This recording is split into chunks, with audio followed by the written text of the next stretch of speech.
Hi.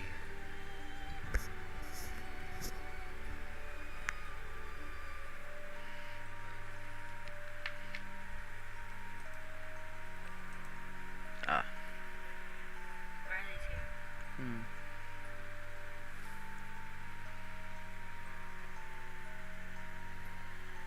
No, wait, cause I'm running behind today, so I had to get everything set up, cause I don't stream normally.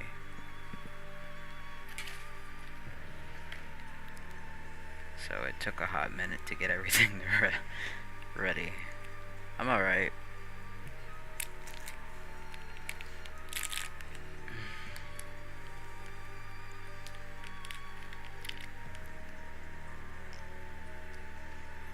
Is the sound okay? Like the background music and everything? Yeah. Okay, cool.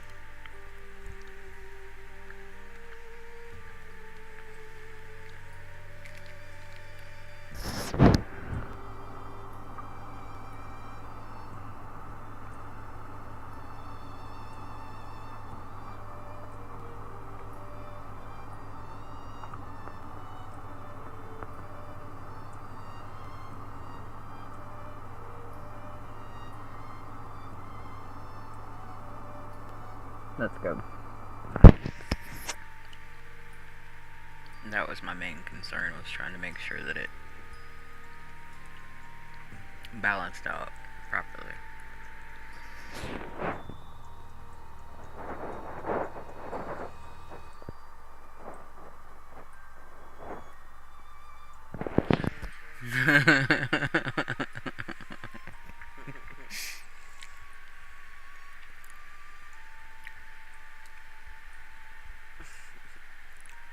Hello, offspring.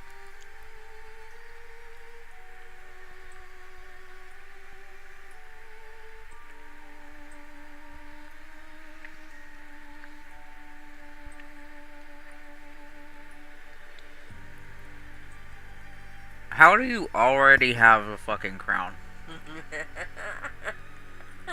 Riley Riley has texted way more than you have. What the hell? YouTube doesn't like giving Riley crowns. That's why we have a command for Riley to get a crown on my channel. We need to get Riley a crown. Yeah, you'll have to figure it out for me.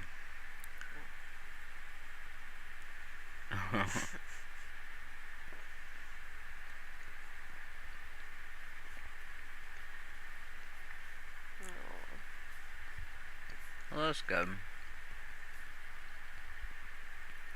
Yeah, Riley doesn't get crowns. We'll figure it out, Riley.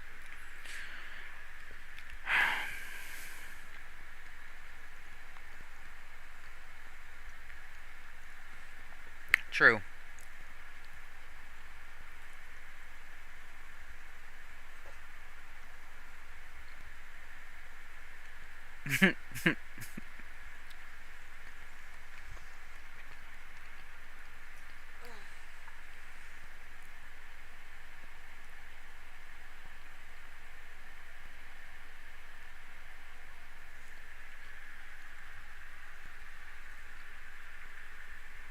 Exactly.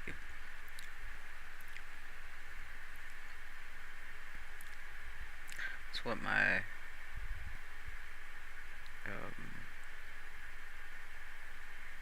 name change for my music.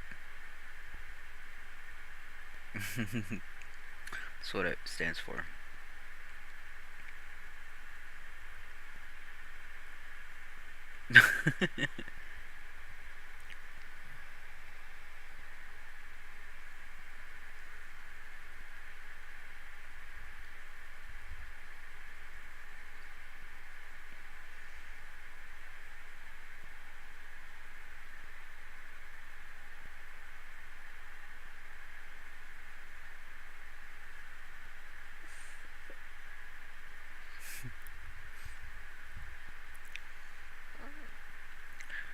I almost forgot to finish writing down my first story. Hold on. You see that I'm busy?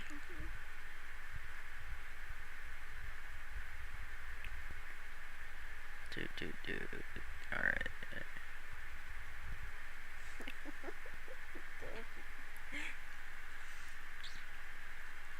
They want to play it on the guitar. Oh, yeah, not yet. Life has been crazy for me lately, just to be fair. So, I'm managing far more people than I once was. So, Any sicker than me lately? that too.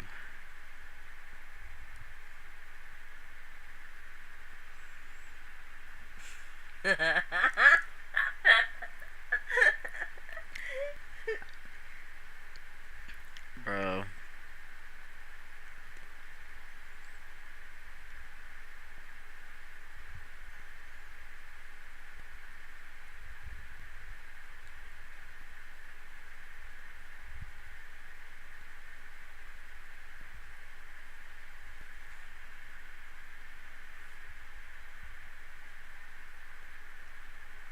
Y'all are dorks. I love it. It's debatable.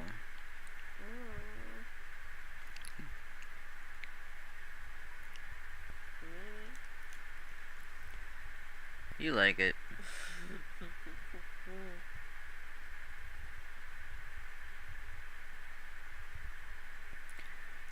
Don't.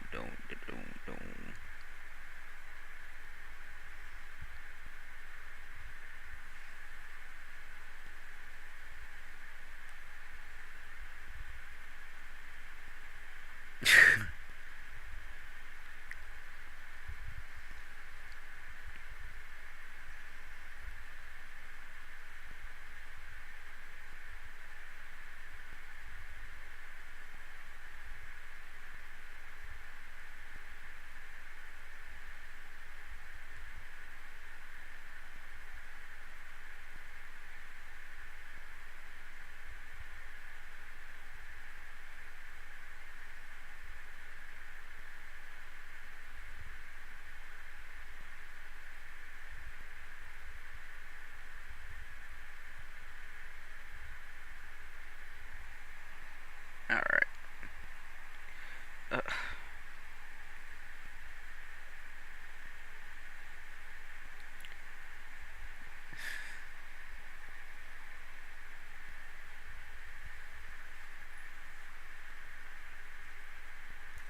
To be fair, I did not advertise this except for that one post. So, I told everybody this morning that this was gonna happen. 1.2. No. that is Yeah. you're not wrong. 1 or 2. You said between 1 and 2. I know.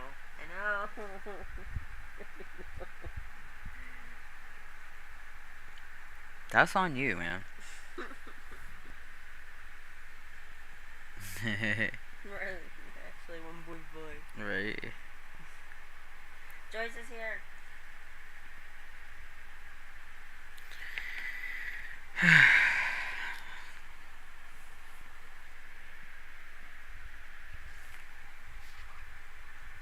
Did my music go away?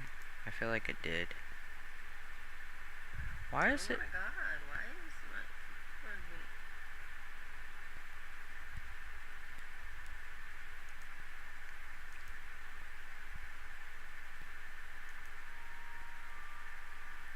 That's the problem. It was supposed to be a 3-hour long freaking video that I made. And yeah, it was a 3-minute video.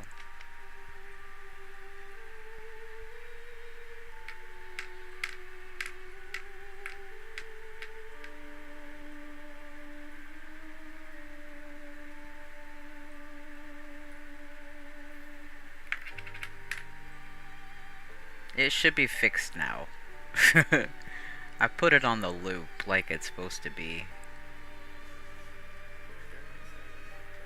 Hmm? Yeah. Well, that in the live chat is slow.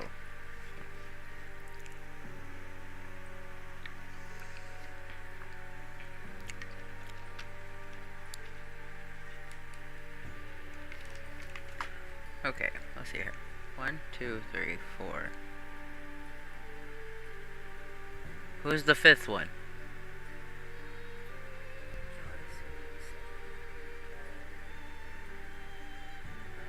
That's what I'm saying. I see 4 people. It says there's 5. We have a ghost in the room. Uh-oh.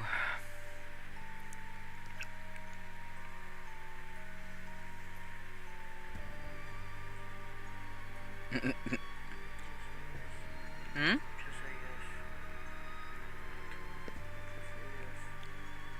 Yeah. Oh, I thought they were talking to you. My bad. I misread that. But yes. Yeah, it was good.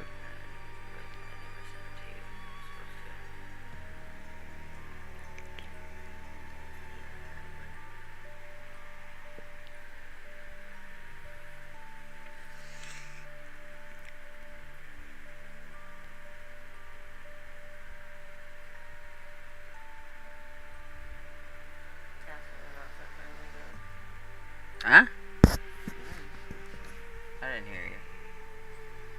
But they're not so friendly ghost. Yeah.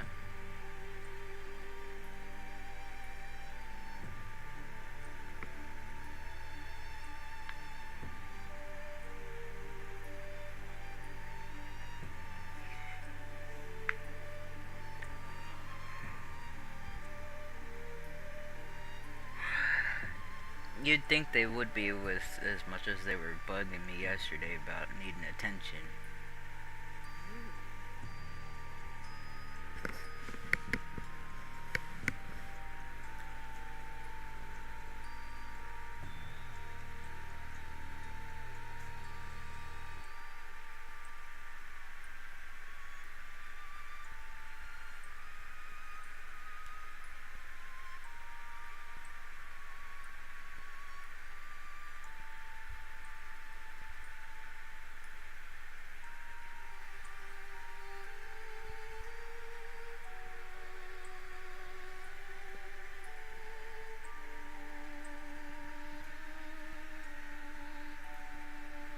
Fizzy hasn't been out all day. Mm. But they didn't come into the stream this morning either.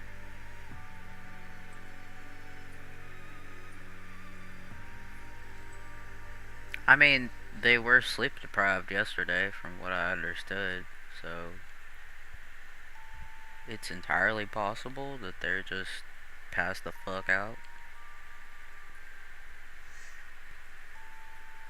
Yeah, your twin is missing. They're not even the same age, but those two are like identical. Hmm. It's crazy.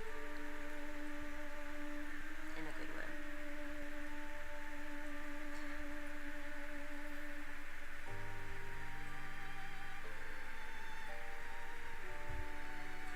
I think Augie's on my Discord, so Riley can message Augie and see if he's okay. I can't because Augie's in minor, and it's weird for me.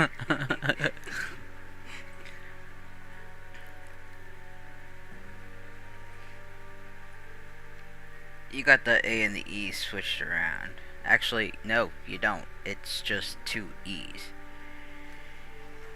You got the pathy correct. But it's tele like telephone.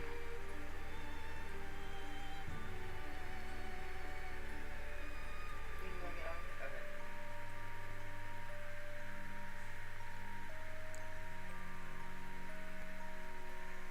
I just don't want. It's just weird for me to message them sometimes. You're such a goober. Well, Well, I'm getting in trouble. for It's bad enough Riley's mom won't let her buy stuff for me. Because she doesn't trust me and doesn't know me. I don't blame her.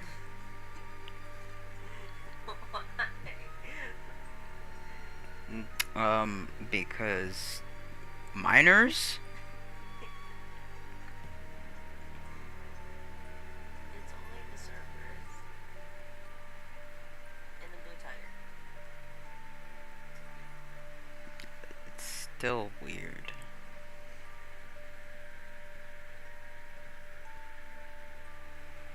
Ack. No, don't pull on that. Well, because it came out the last time that we did that.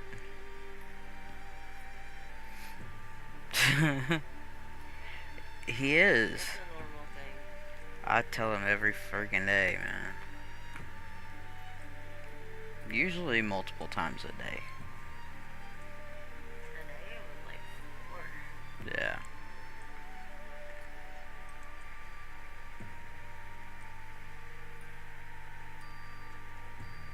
Oh, see? See? What I tell you? They have to send it to their friend to be able to get it. It makes me sad. They're still gonna get a whole bunch of stickers.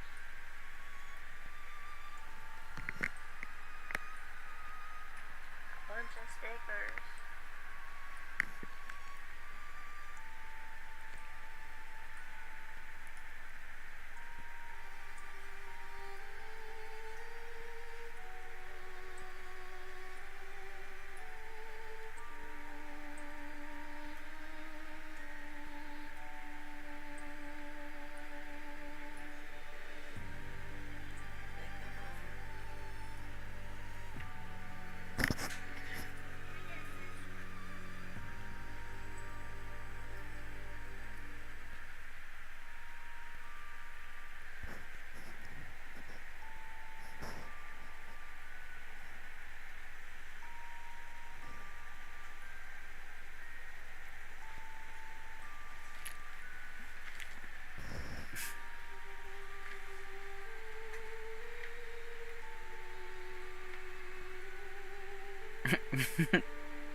I won't comment on that.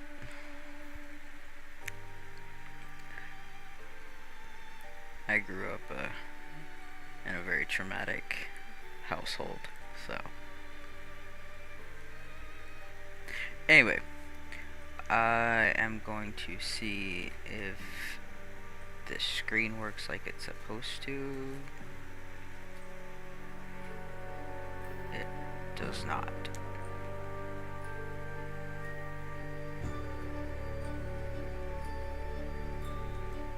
Well, that's lovely.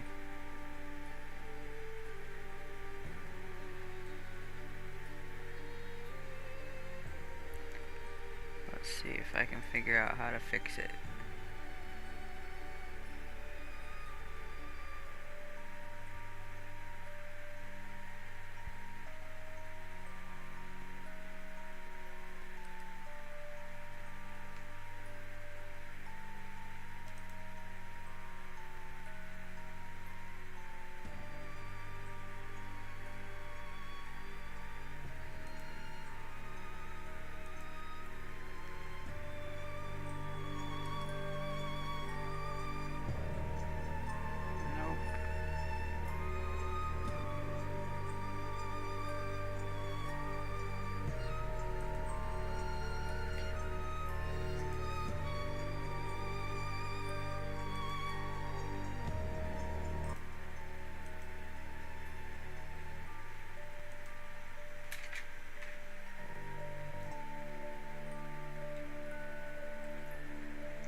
It doesn't want to work, guys. I don't know what's wrong with it.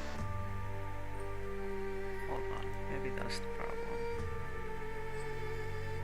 No, that's not the problem. Can you see what I'm doing? No, only the screen. Okay. Okay, cool. Yeah, just making sure. I'm trying to get my little video thing to play.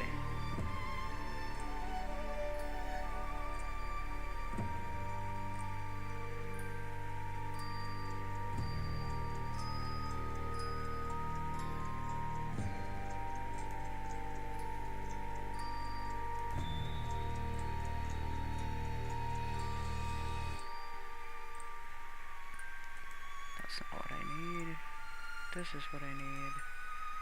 It's this one. So I want the media player to show. What's the video on? The, Huh? just Yeah, so it should be this button.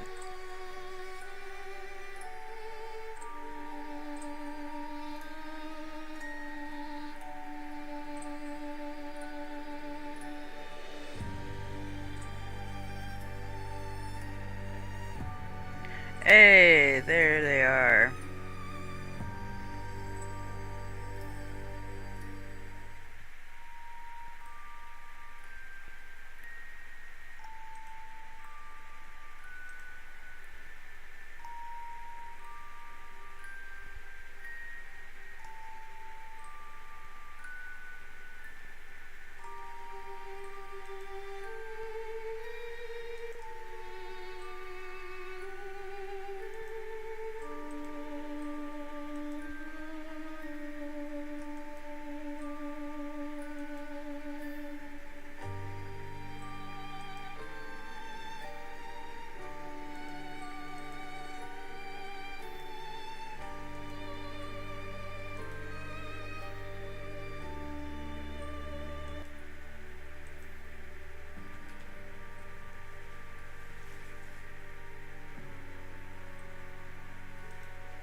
This one?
Yeah, that's the standard screen.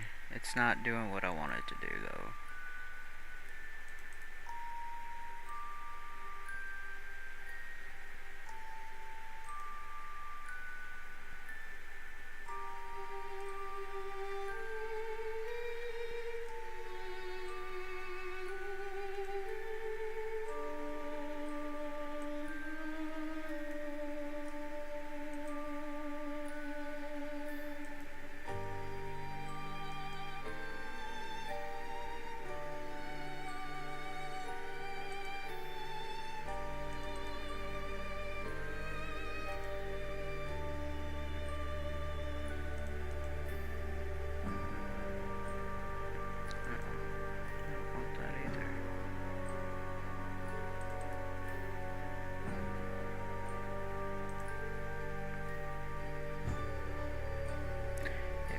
just have to be this.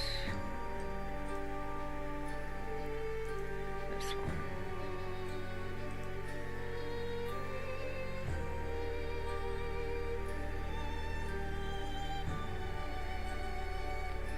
Yeah, that's not the one I want though.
See if that one works. Work.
This thing is being stupid.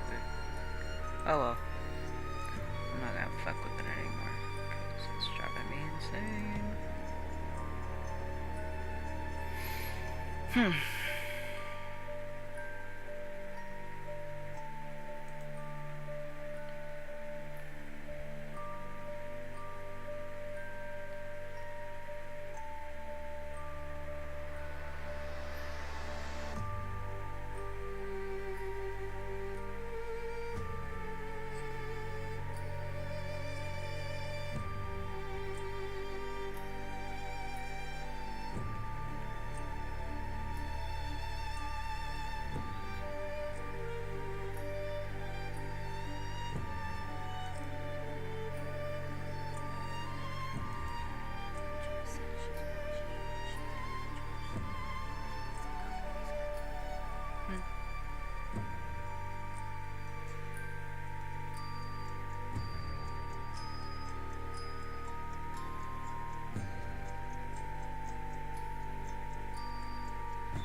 I really gotta figure out how to get that fixed. Do you know how much shipping would cost for an envelope from here to Colorado?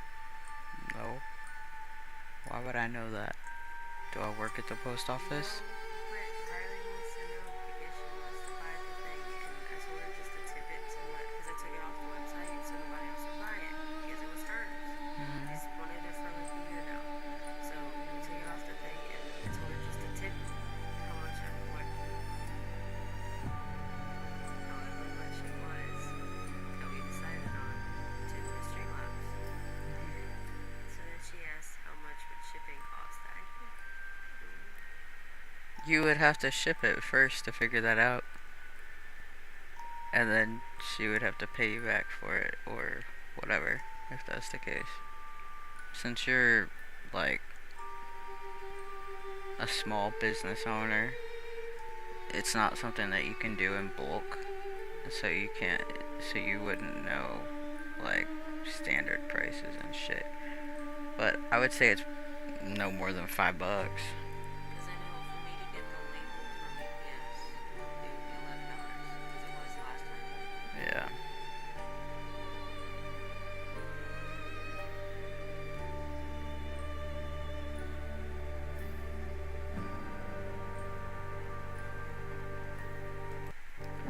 Like, I spent all that time to make a pretty picture and nobody can see it.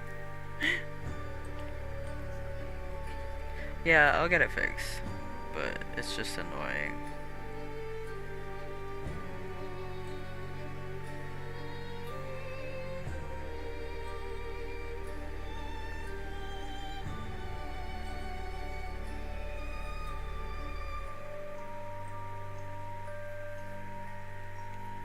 But this is one of the images that I've made before for a different story.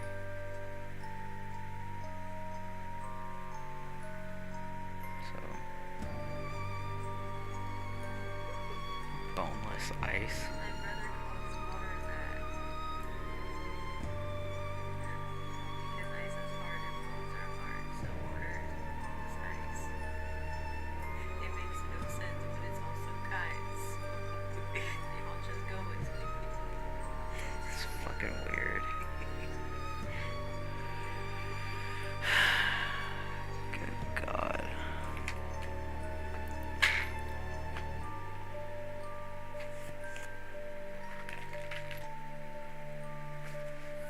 No. My poor book. It got bent.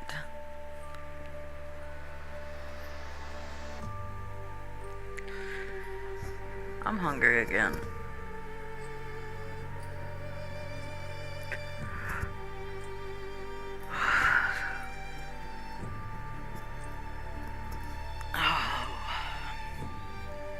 Anyway.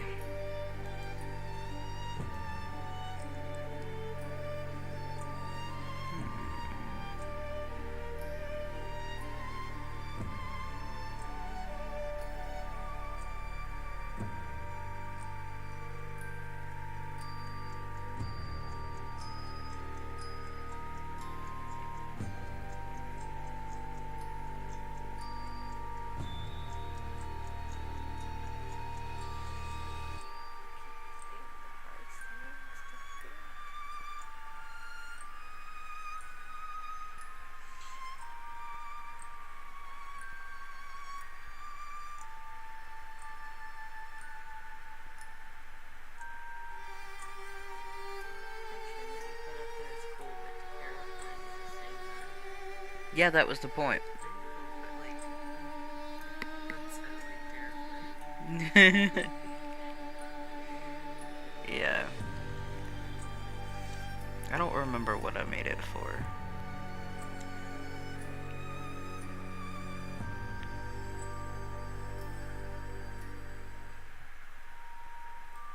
Maybe something for the hollow.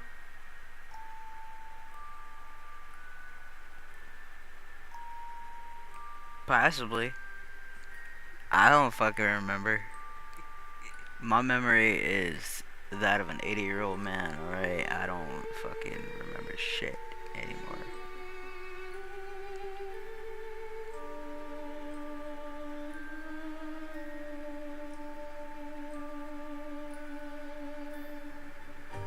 Okay. So.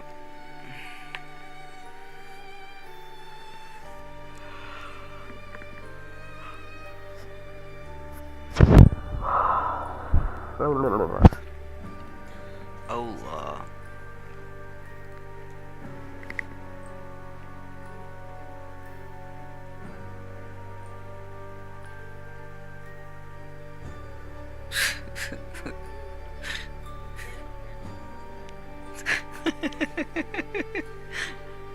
I was gonna say, are they even old enough to have children right now?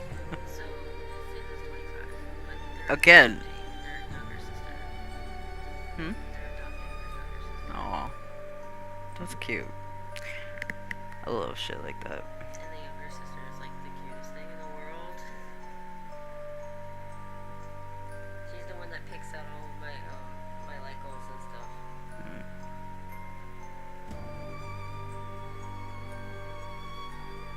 How old is it?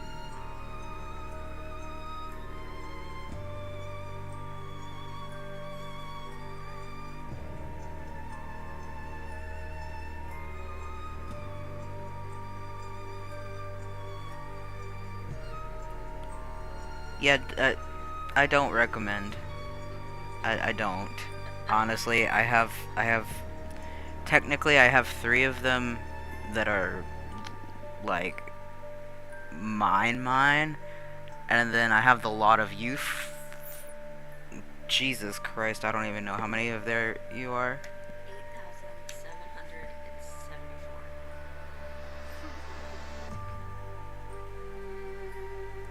I call all children it. Dude, I call you Spawn. I call what's its face fucking offspring. So, like, don't come at me.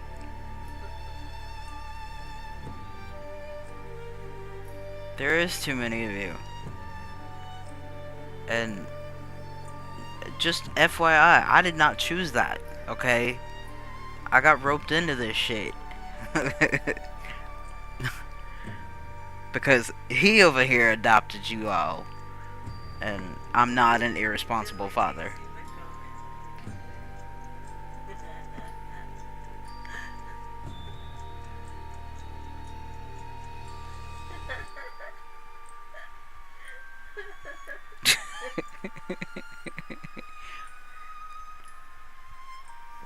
I mean, all due respect, but it's a child. It's a munchkin.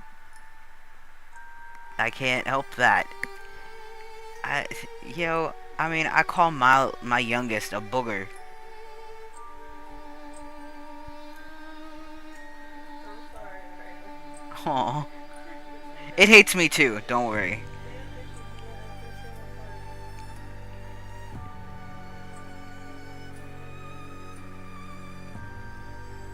Yeah, Riley was first.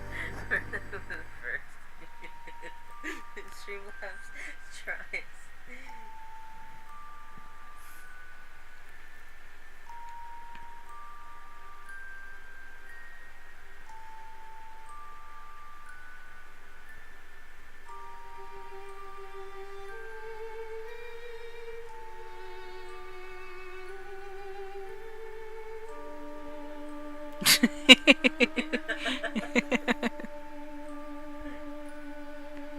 You gotta just be short, man, cause I mean, but even if you are short, it's still a munchkin.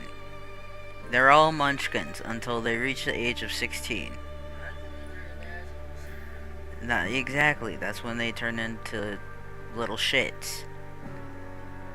Sometimes you get lucky and they turn into little shits at 13. But, you know, I hope that for the lot of you who end up having or not having children in your life at some point, you know, they wait until they're 16 at least to be a little shit.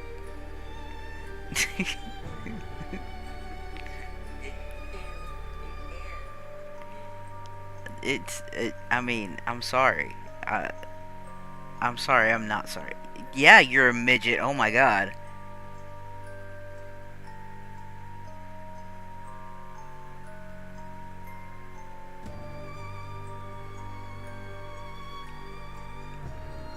I don't I don't really know how to be verbally affectionate in the way that most people are. So this is what you get. um I have a problem with understanding emotion and empathy, as I'm sure a lot of you have discovered on your own. No, I can't try, because then that would be favoritism, and I don't do favoritism.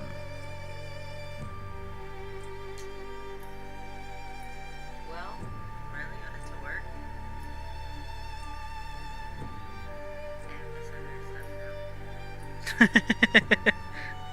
That's good.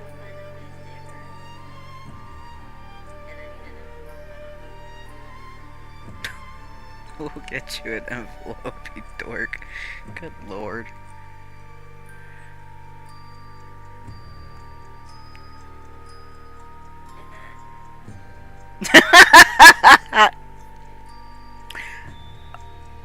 I'm, I'm curious as to why.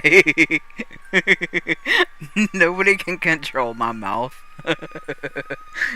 Neither one of my husbands can. There's no way you can. Oh, poor little munchkin.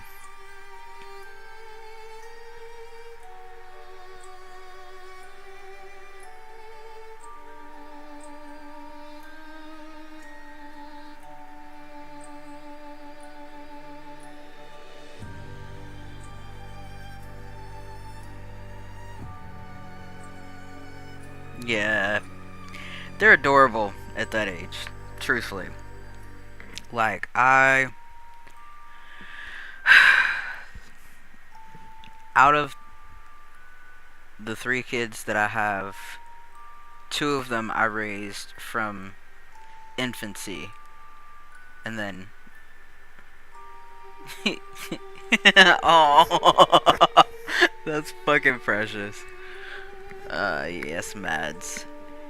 You be mad, baby. You do that. You throw your little temper tantrum.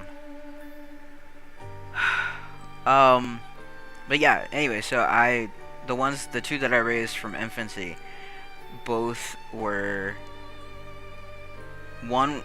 they were like polar opposites when it comes to,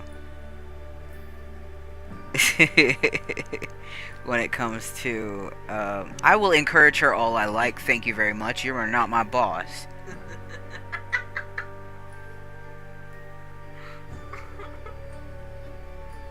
Her feelings are valid too.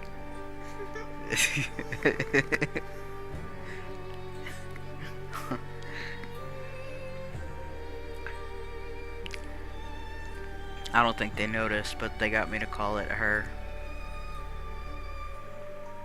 Anyway, so there were polar opposites, my kids. So my oldest turned 16 in December, and my youngest just turned 9. So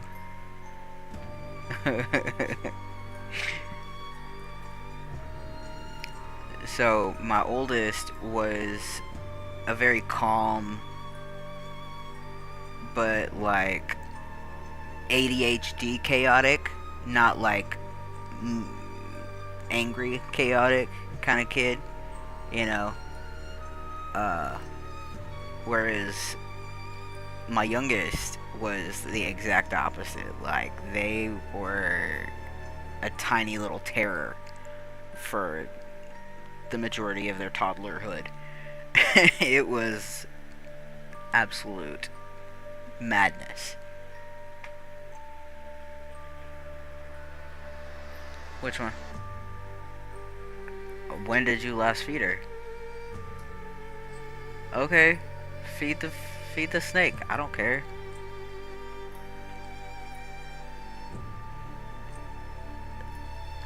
Let it have a tantrum. I almost did it again. Damn you.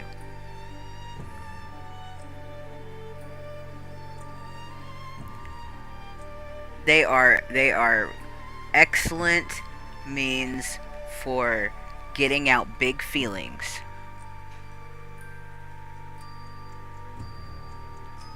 Bro, I would get my ass beat straight up. I would be lucky if I just got locked in a room. There was one time when I was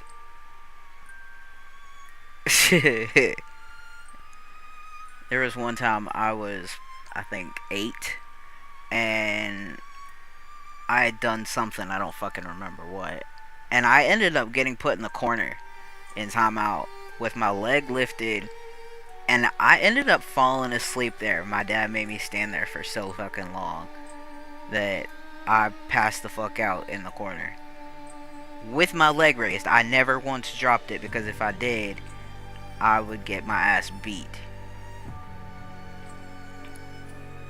God damn. Yay, trauma. Man, fuck that shit.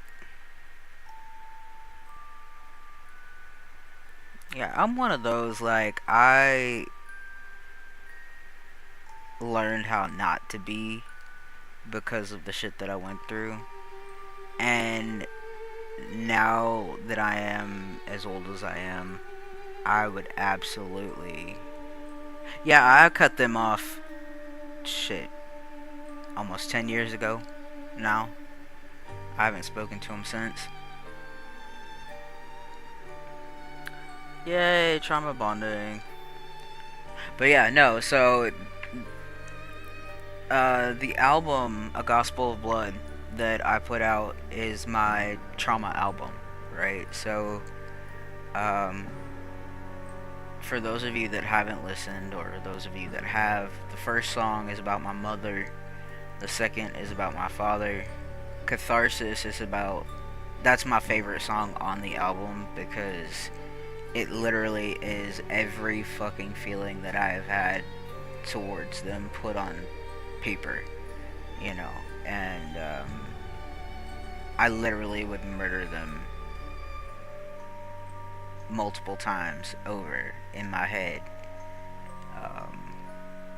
growing up, because of the shit that they did. You know, it's just insanity. So getting it out on pen and paper and putting it to words, you know, in the album,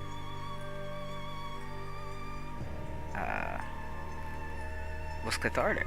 I mean, that's why it's called Catharsis, obviously, but it was truthfully the best decision I've ever made, because since then I've had much better progress in my therapy sessions. So, ooh, damn, we're almost halfway through today. Alright.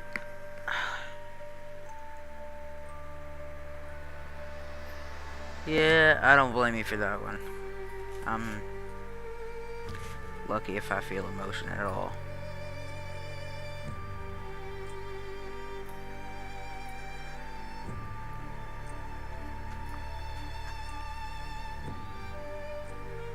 Anyway, so this was supposed to be story time, but not in the trauma dumping method. But I couldn't get my stupid thing to work, so here we are. Are we ready for a regular story? An actual story? Yeah, same. Same.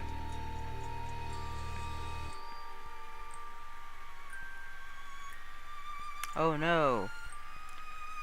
The doctor.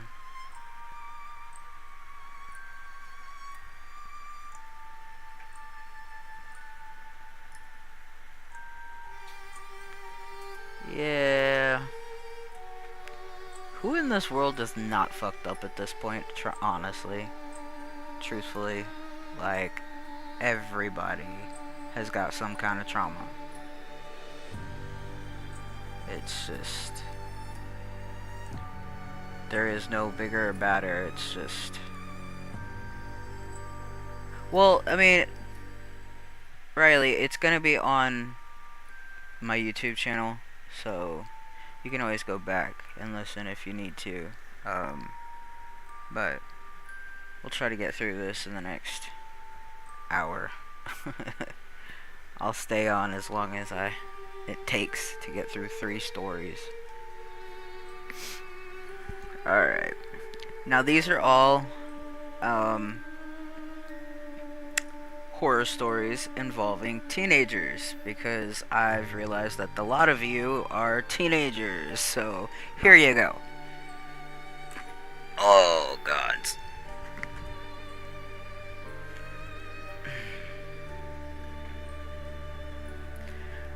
Dude, what is normal? Truthfully.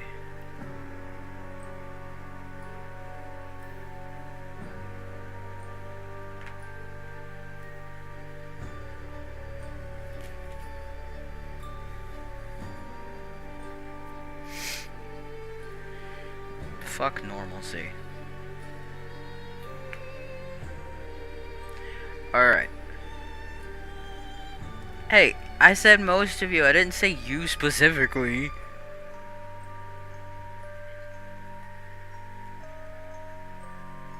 Talk about main character syndrome over here.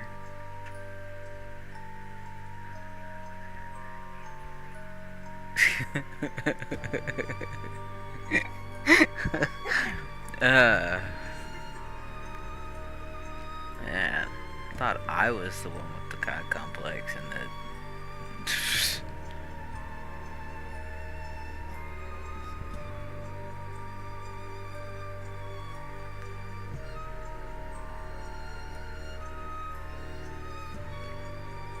And they're not even here.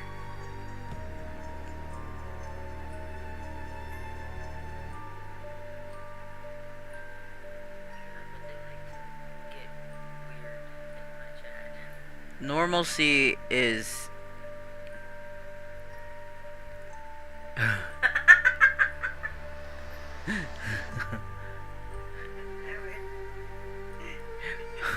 Normalcy is subjective.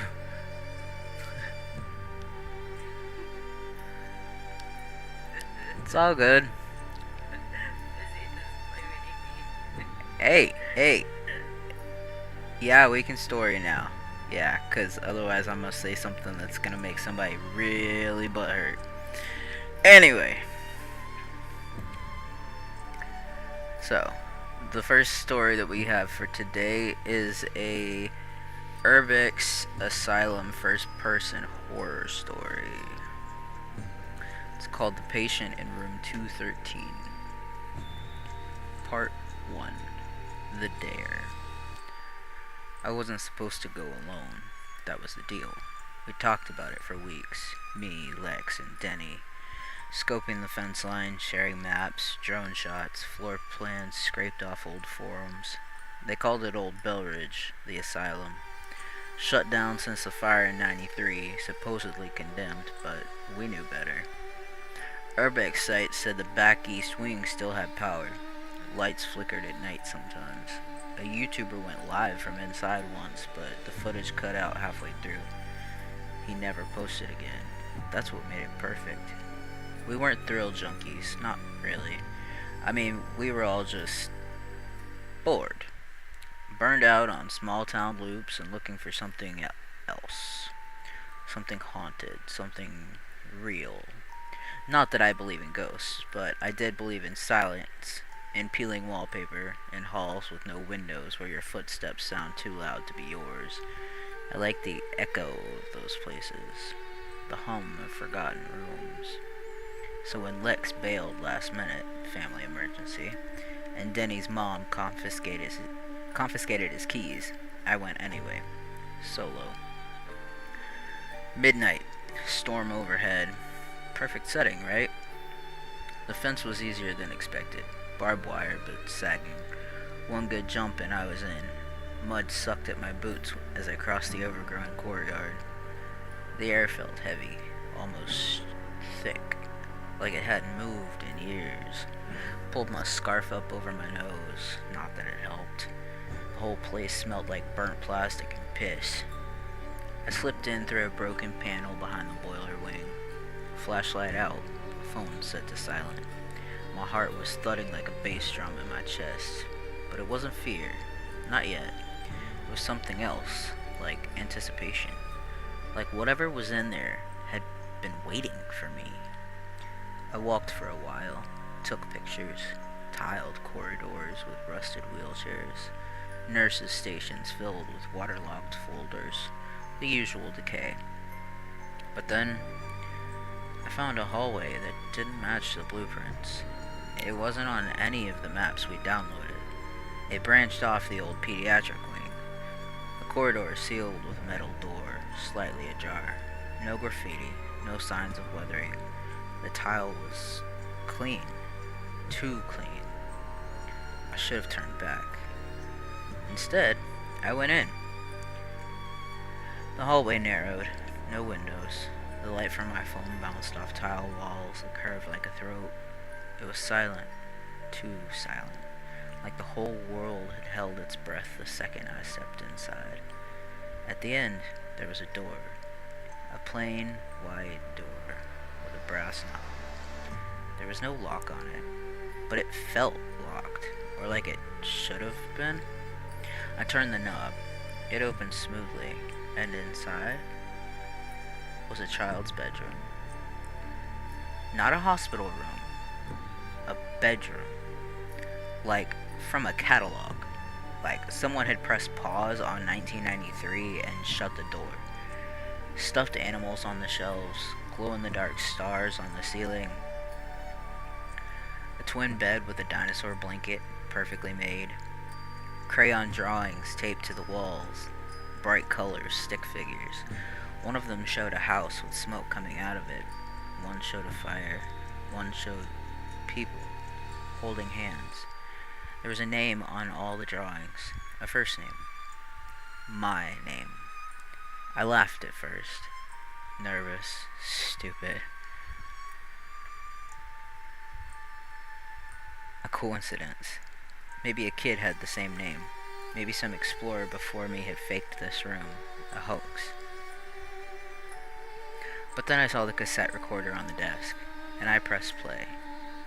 And I heard my voice. I don't mean it sounded like me.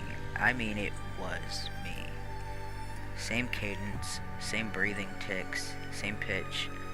But I've never recorded anything on a cassette before. I don't even own one. The tape started like this. They don't know I'm out yet. I think they forgot to change the logs. I think I was never supposed to leave. But the dreams keep pulling me back. Every time I sleep, I see the room. I see the stars. And I see him. The one behind the mirror. He remembers. That was me, talking about things I didn't remember. And when the tape ended, it ejected itself. I stood there frozen until the recorder clicked again and started rewinding. On its own. That's when I noticed the mirror. It had a smudge on it. But the smudge wasn't on my side.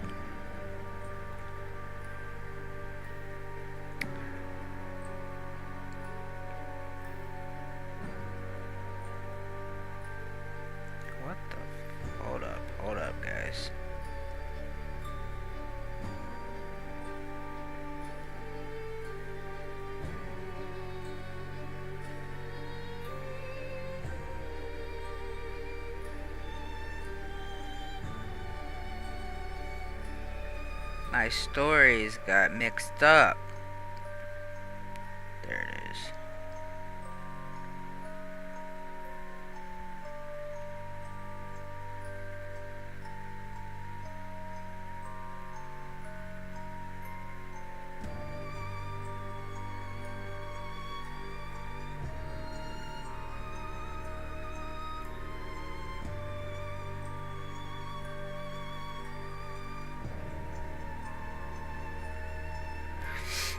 Okay.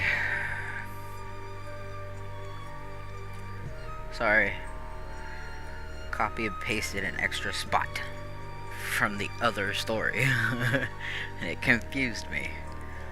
Part 2. The file room.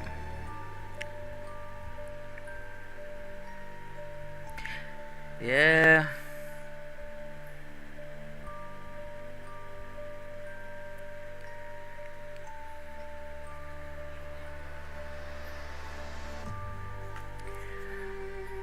I didn't sleep when I got home.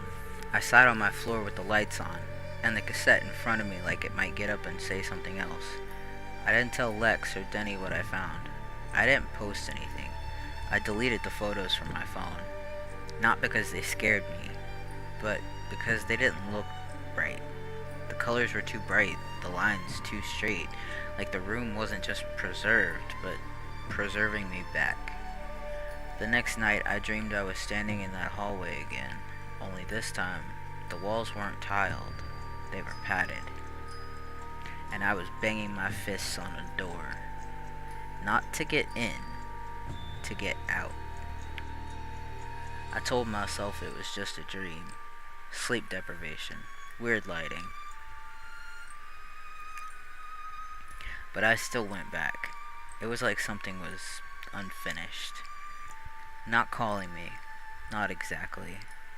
More like holding its breath, waiting for me to come finish something I started. The second time, I took a real flashlight. Gloves, extra batteries. I parked farther away and entered through the west stairwell. This time, I didn't waste time with the old wings. I went straight for the corridor. It was still there. Still clean. Still humming faintly like a fridge left open in the dark.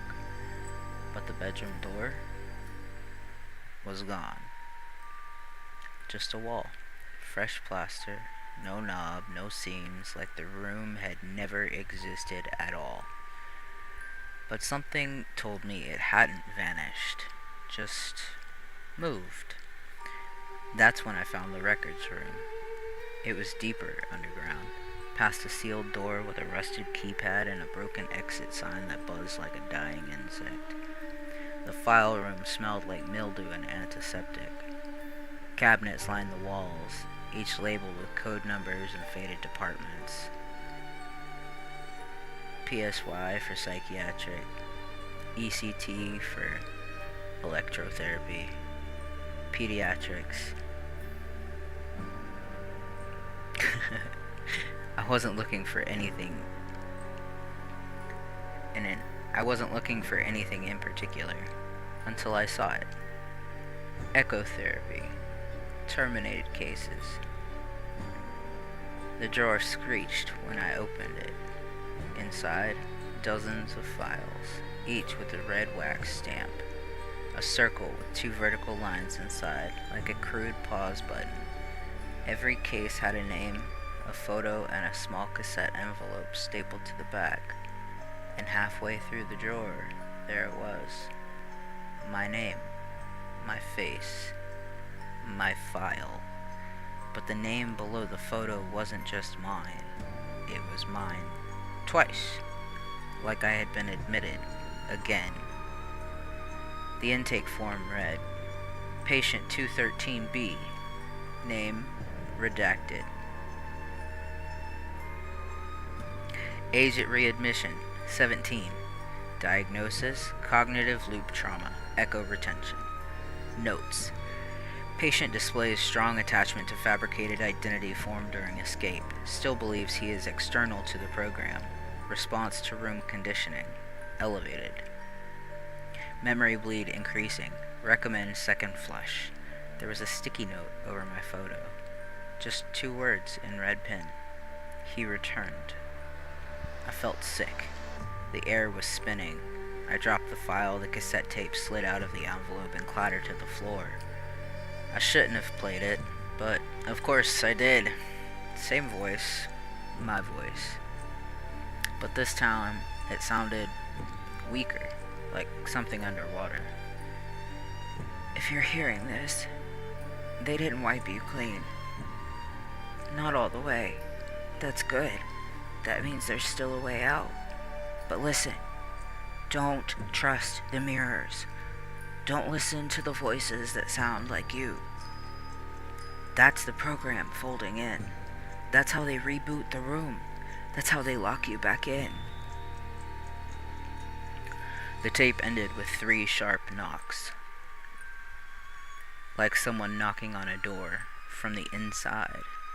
I ran, past the cabinets, up the stairs, through the wet silence of Belridge's throat, but every hallway twisted into another. Every stairwell was broken, every door sealed. The building was folding in on itself, and I knew, somehow, this was the second time. I'd escaped before, I'd forgotten before, and I'd come back. They didn't forget to lock the room. They just left it open long enough for me to walk back in.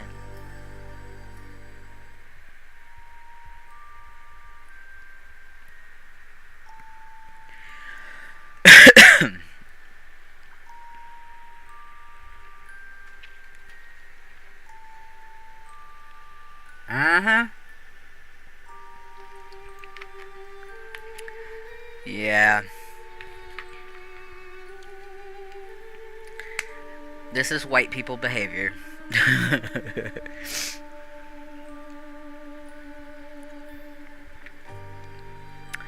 Part 3. The rehearsal room. I don't remember finding the stairs. I remember falling through them. Rust gave out beneath my boots, and I hit the next landing hard enough to hear something in my shoulder pop. My flashlight clattered away into darkness, spinning beams across graffiti-slashed walls and collapsed ceiling panels. See you later, Riley.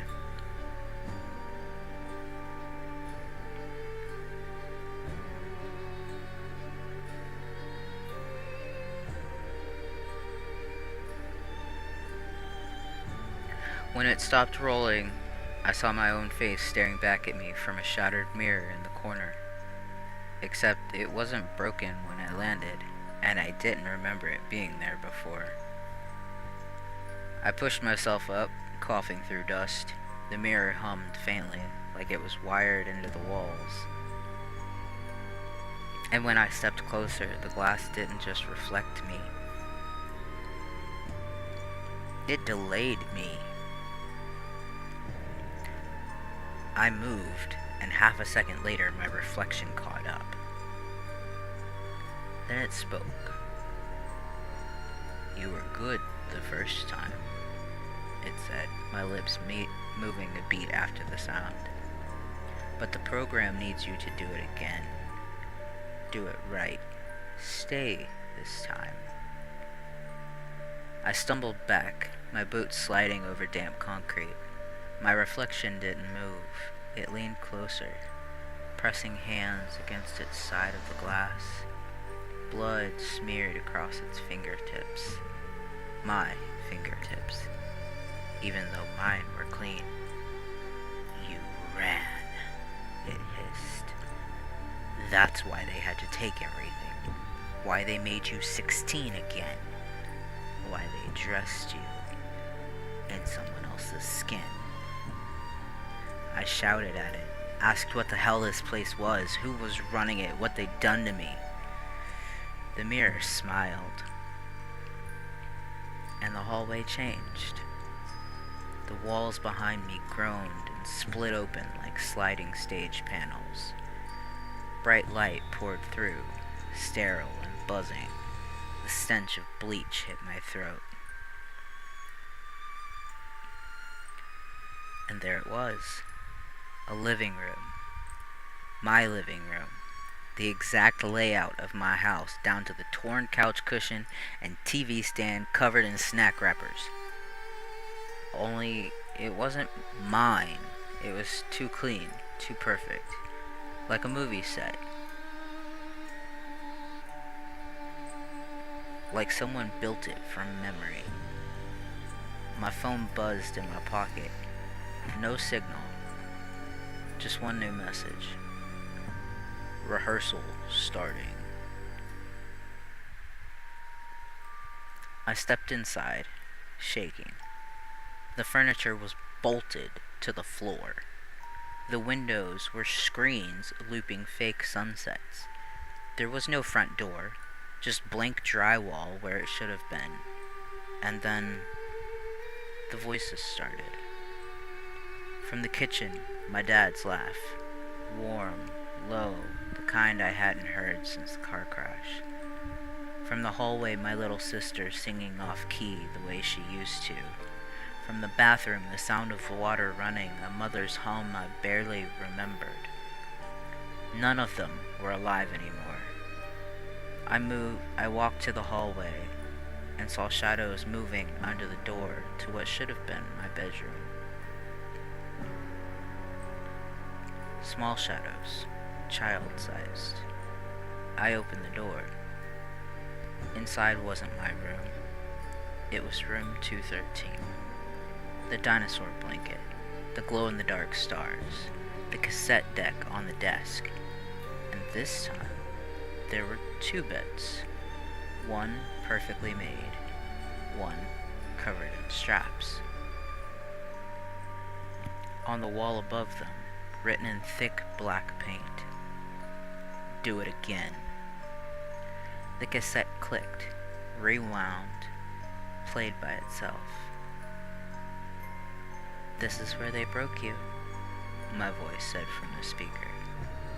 "Where they split you into the one who remembers and the one who escaped. But they need both halves to finish the program. They'll replay it until you comply, until you never try to leave again." There was a pause, breathing, my breathing. "Don't look at the other bed." Of course, I did. I stepped toward it slowly, heart jackhammering, until I was close enough to see what lay beneath the straps. It wasn't another patient. It wasn't a dummy. It was me. Younger, smaller, asleep. Dried tears on my cheeks. A hospital band around my wrist that read 213A. And as I stared, the boy's eyes snapped open and locked on mine. And the mirror behind me whispered, "Welcome back to treatment."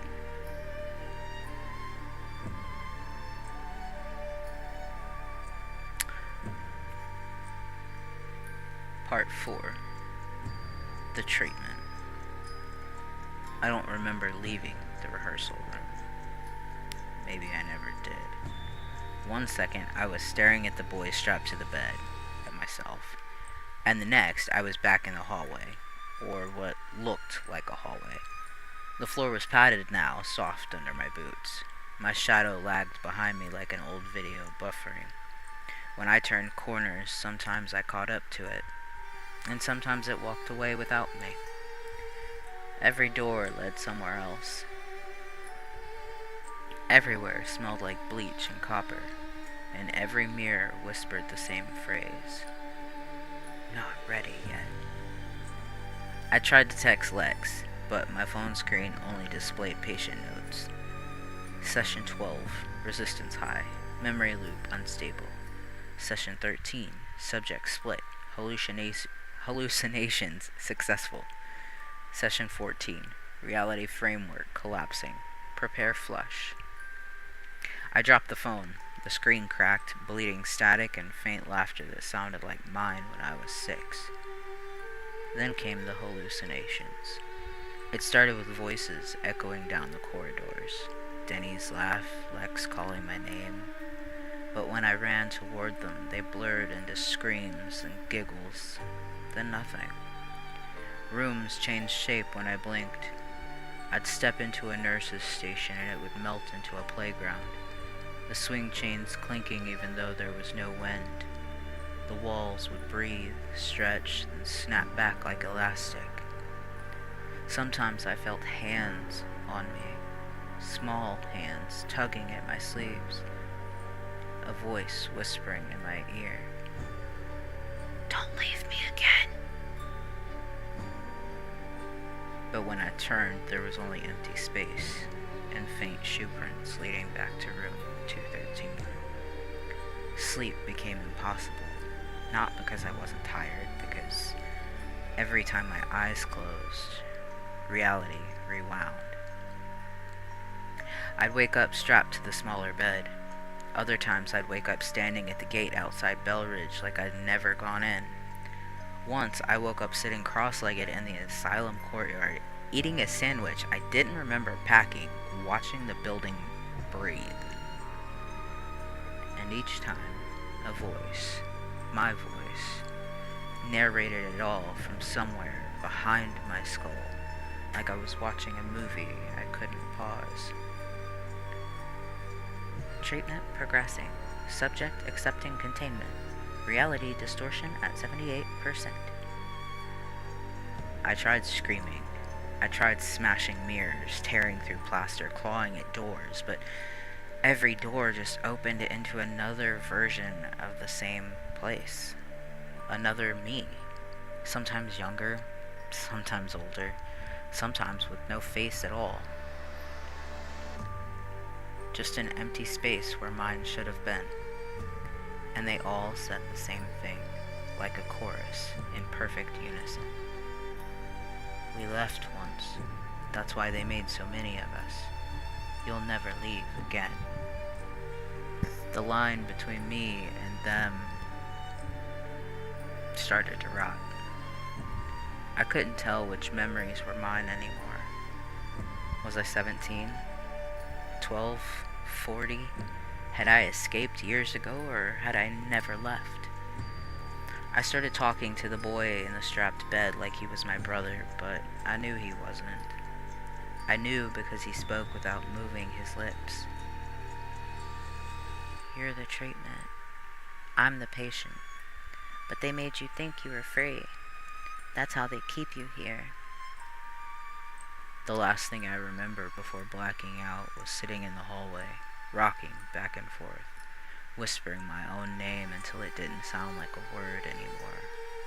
And then silence, and nothing. And when I woke again, I was in the bedroom. Glow-in-the-dark stars above me. Dinosaur blanket pulled to my chin. Crayon drawings on the wall. Only this time, they didn't show a house or a fire. They showed me, standing at the asylum gates, breaking in, finding this room over and over and over in dozens of panels like a comic strip. And in the last drawing, the words are scrawled in shaky childlike letters. Welcome back to treatment, session 213.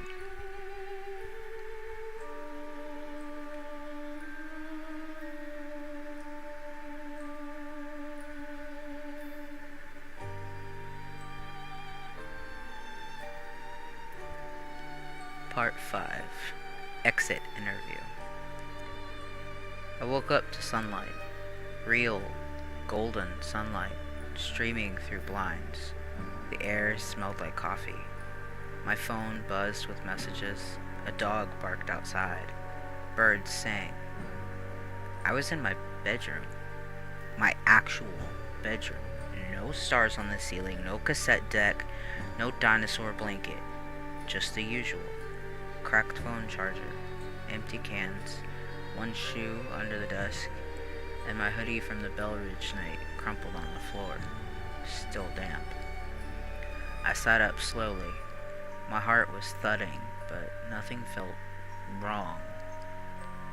There were texts from Lex and Denny. Yo, you good? Didn't hear from you.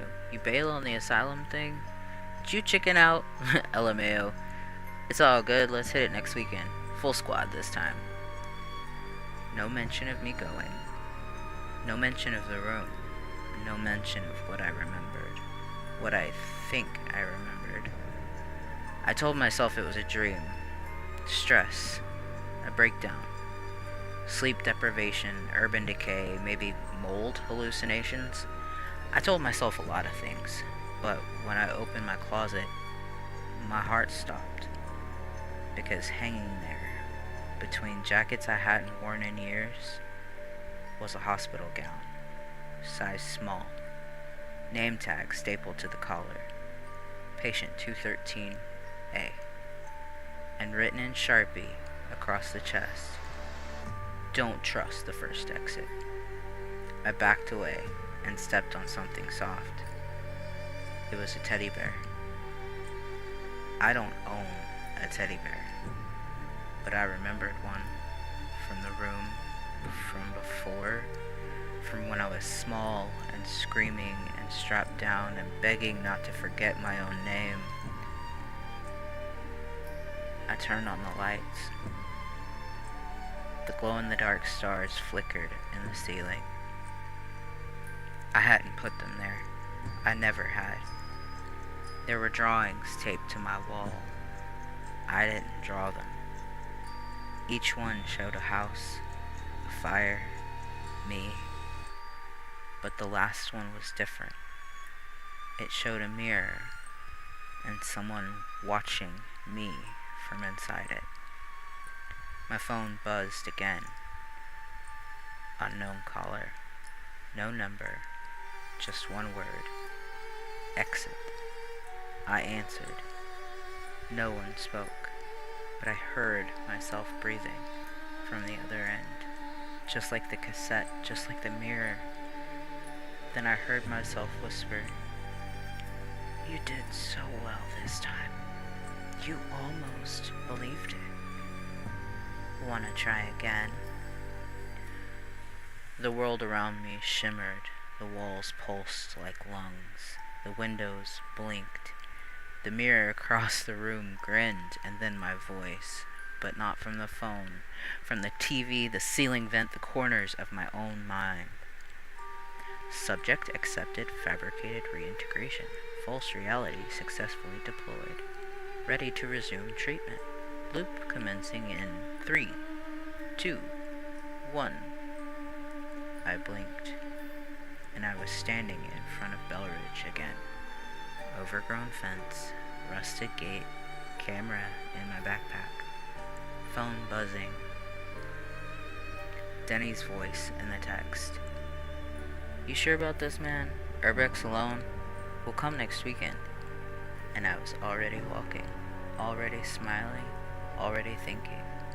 Just a quick explore, just for photos, just for fun, as if I hadn't already been here 100 times, 1,000, as if this wasn't session 213, as if the voice in the back of my head wasn't already whispering, "You were so close that time, but this time, maybe you'll forget for good."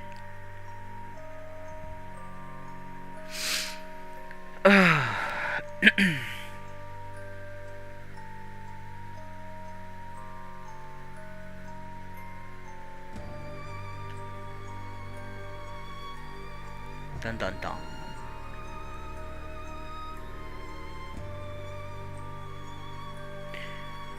Alright. I need a snack.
Dun dun dun.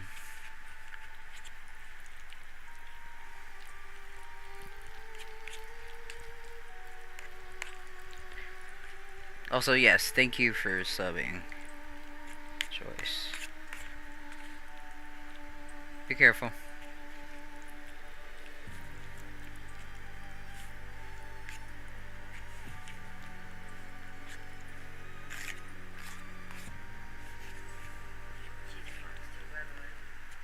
Hmm. Hi.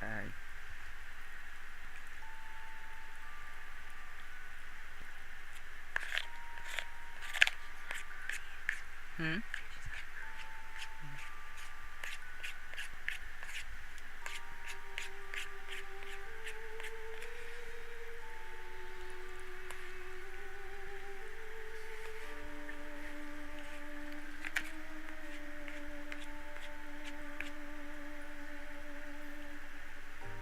Well, that's good.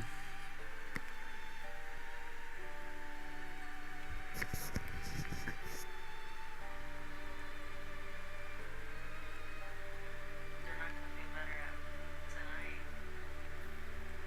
I'm playing Five Nights at Freddy's from the first game all the way to the last one that I have.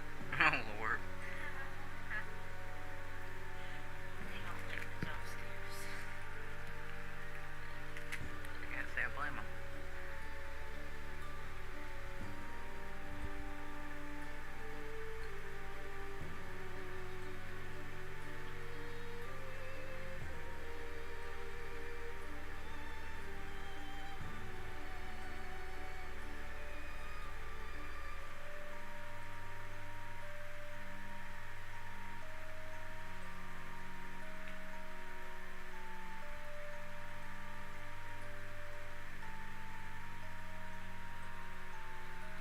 Oh, go look in Chris's cabinet and get me another crackers.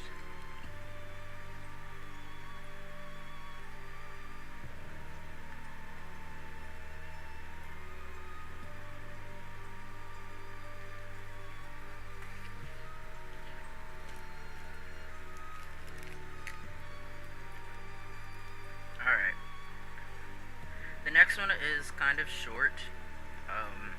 So I'm gonna take another break in between that and eating. Just because it is my dinner time and I gotta eat on a schedule. So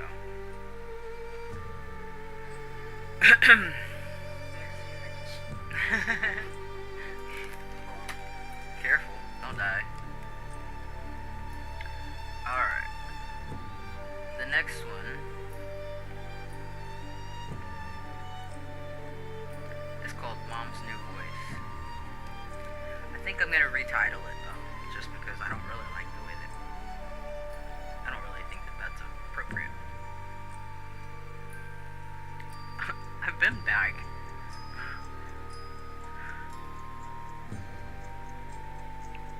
Anyway, so Mom's New Voice.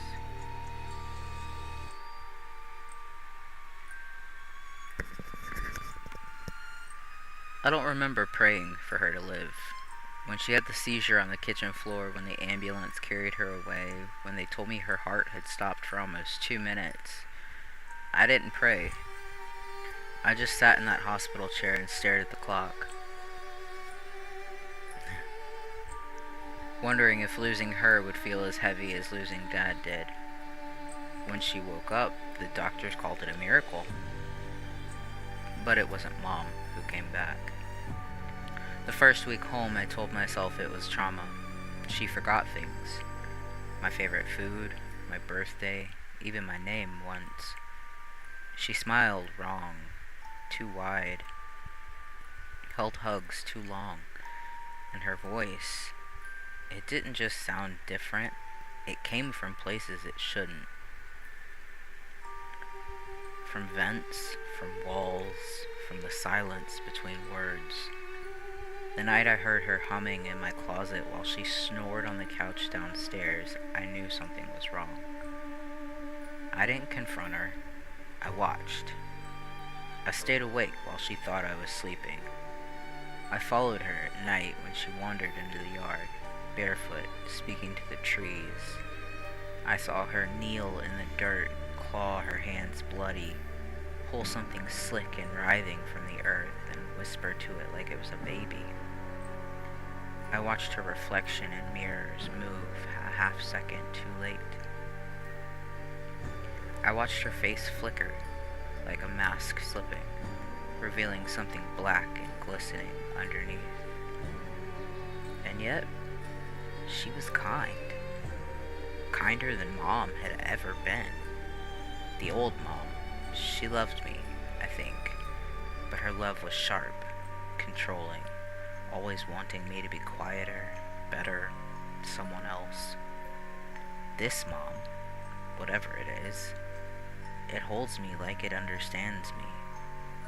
When I cry, it doesn't tell me to stop. It rocks me, whispers promises in a dozen voices at once, all of them warm. When I scream, it doesn't flinch. It just cups my face and tells me I'm safe, over and over until my breath slows. For the first time in my life, I feel wanted. I should have told someone, but I didn't. Instead, I dug deeper. I found journals buried in her closet, spirals of strange writing that shifted when I looked at them too long. Drawings of me, surrounded by shadowy shapes with dozens of arms. One page was different, legible. It said, "Her body broke. I answered. I wear her face to love the child as she never could. But my love has a cost. She will know it in time." That night I finally asked her, not in words, I couldn't speak. I just looked at her long enough that she seemed to understand. She kissed my forehead with a mouth that felt too soft, too wide. Her voice crawled through the walls, into my chest, my head, every inch of me. "You already know, little one. And you know you don't want her back." She was right. I didn't. I threw the journals into the fire, I locked the doors. I stayed. It's been months now. She never pretends to be Mom anymore, not when it's just us. The face melts away in private. What's underneath isn't human, but it's beautiful in a way I can't explain. Her arms are long enough to wrap around me 3 times. Her heartbeat is in every wall of the house. When she tells me I'm perfect, I believe it. She loves me better than Mom ever did, but the cost is the hunger. I see it in the neighbor's missing pets, in the way she licks her lips when company comes by, in how thin the walls feel at night, breathing, waiting to open for something else to crawl through. And I feel it in me now, her love changing me. My reflection lagging behind, her whispers in my sleep calling me something that isn't my name. She was right. She can love me better than my mother ever could. But by the time she's done, I won't be me anymore.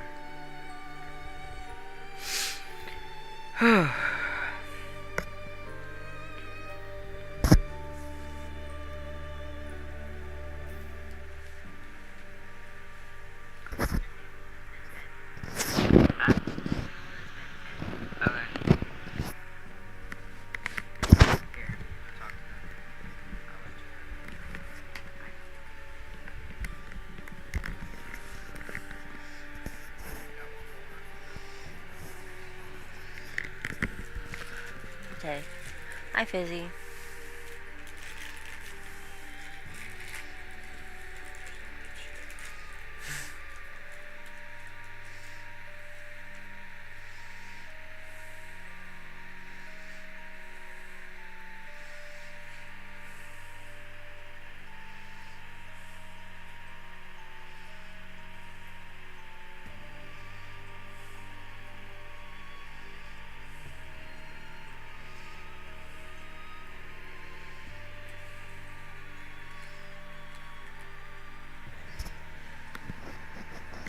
eating the rest of his food. I'll be back.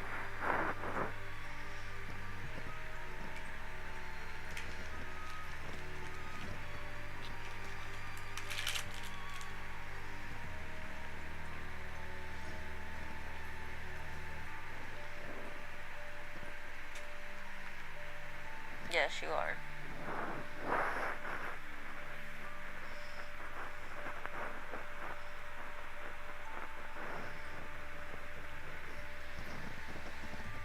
You really want Five Nights at Freddy's today, don't you?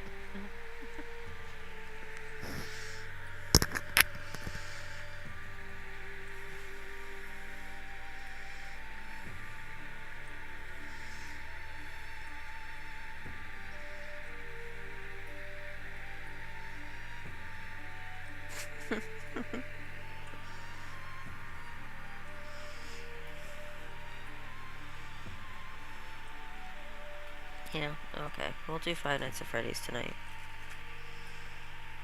Twing Trap. Yeah, Twing Trap. We're starting from the beginning though, so we're doing all of 5 games that I have from the first game. It's like a marathon. If I can get through past that one sister location.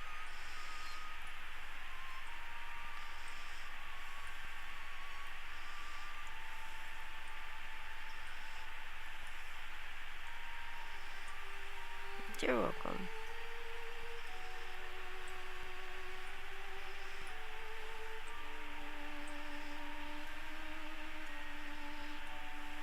Yes.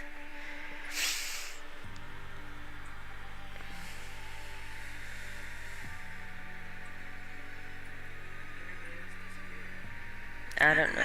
It normally happens like that. It's normally just me and Fizzy most of the night. Don't stop until completed.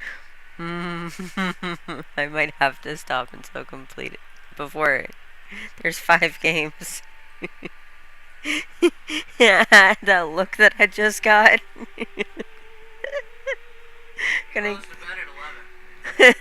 you're gonna get me in trouble, Fizz.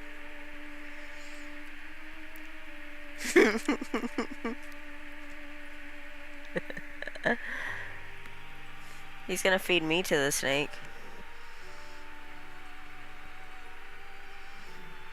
Oh, I didn't tell you. I meant to tell you. When I was doing my allergy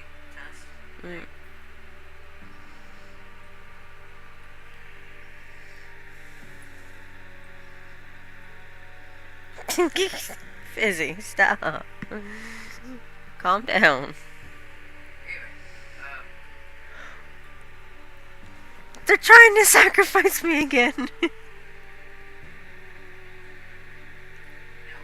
one of the tests that they did was cat and dog. Also mouse. You're allergic to mouse? Okay. I was gonna cry.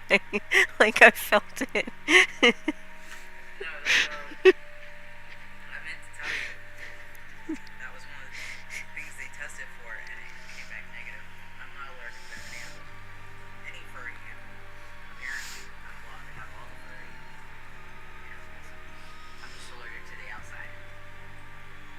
So you have to deal with all of the furry animals inside the house. You can't have any of them outside. That's insane.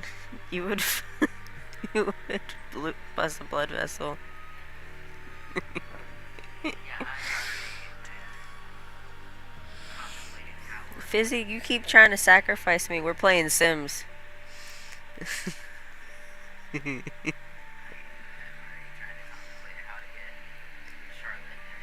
So many allergies. Me too, Fizzy.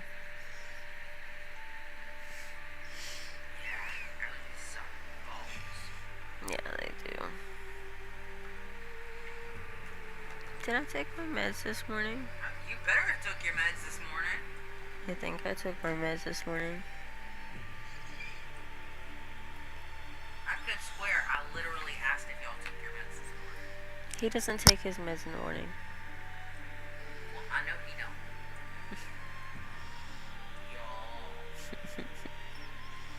I know you hate The Sims. That's why I said quit sacrificing me or we're playing The Sims. Because I have The Sims on my laptop. Yeah, I gotta get my laptop out there so that I gotta finish Bird's house. I have a house. You always do when I play The Sims. I mean, yeah.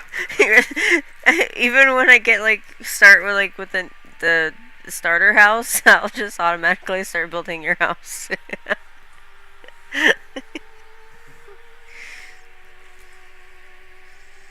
You need to take your meds. You would sacrifice me in The Sims? Yeah, okay, that's fair. That's fair. You have to feed me to the cow plant, though.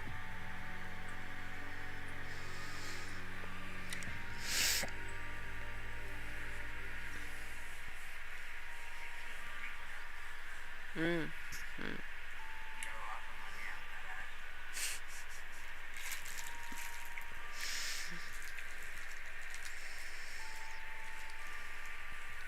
I want to get the one with the kitties.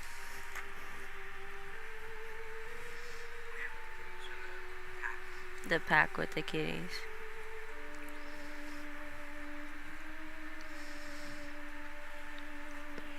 I have the werewolf one, the vampire one, the gothic one, the punk one, just because I wanted the jean jacket, and the plants, the blooming one. You can't drink that. That's bad for you. But it's like right here next to my fucking water bottle. That's the first thing I grabbed. You're dizzy. I'm sorry, Fizzy. She spin around in circles again.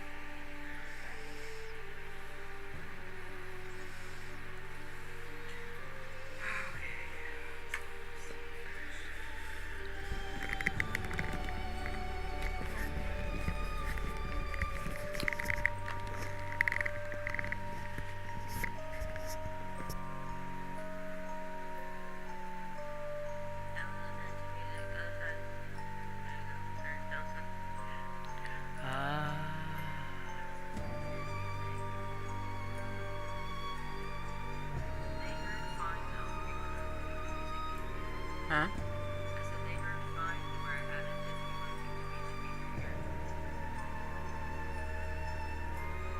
Bro, I legit thought it was coming out of here. No.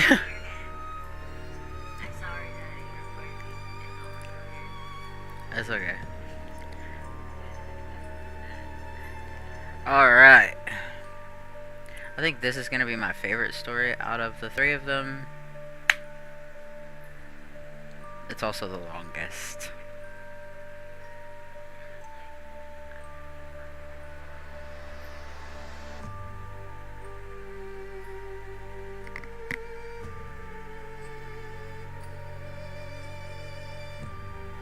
Did you hear it?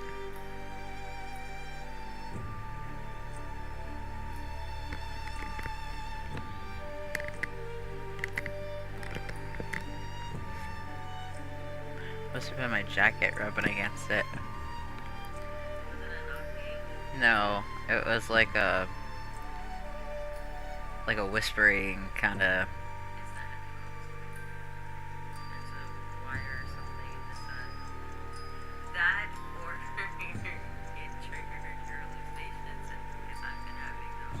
Yeah, because that's one of the things that I. Oh, speaking of, I gotta. Fuck, I'll have to dig it out in a minute. Okay.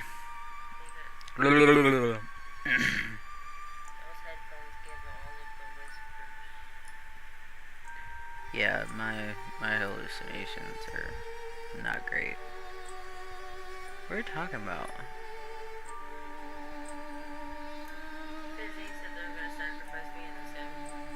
Yeah, no, but the last part, like we moved past that. I'm confused. Anyway,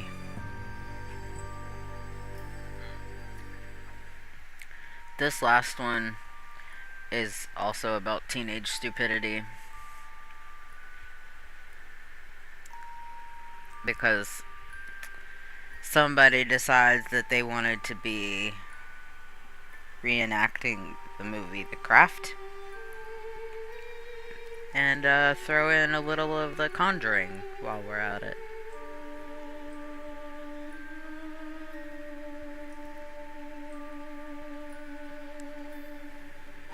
So.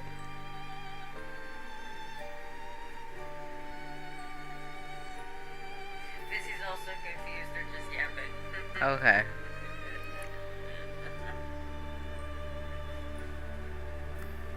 That makes more sense.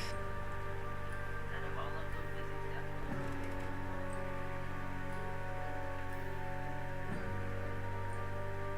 definitely. Alright, you ready, Fizz? Spawn!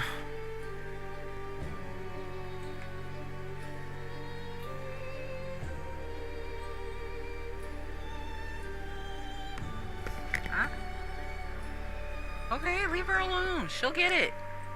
If she's hungry, she will eat. I promise. She ain't stupid even though she acts like it. She acts stupid, but she is not stupid. She's just lazy. Why would you run into a wall, you dingbat? Dear God. I thought he was clumsy.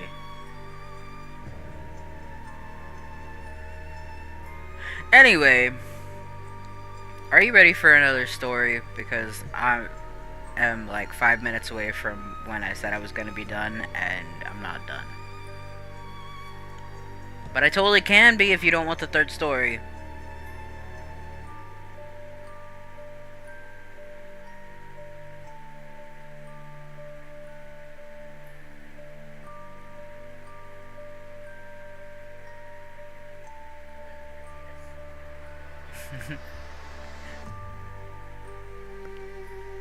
Bro, this thing is tripping me out hardcore over here. I just heard it again.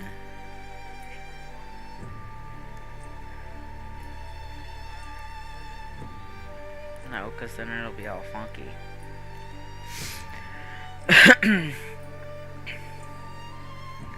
Alright.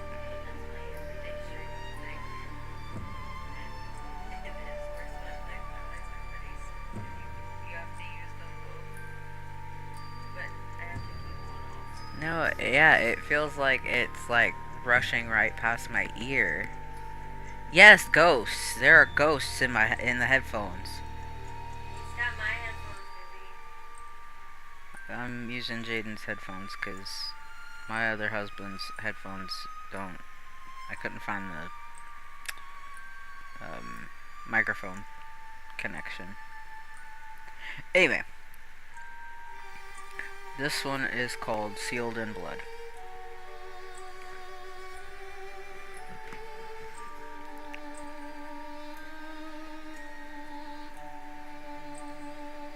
Part 1. We thought we were witches. Not like cute TikTok crystal witches. Real witches.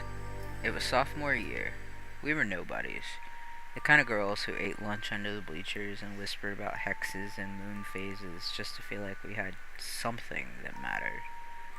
Lena was the ringleader. Yes, I have 2 husbands. Jaden is one, and I have another.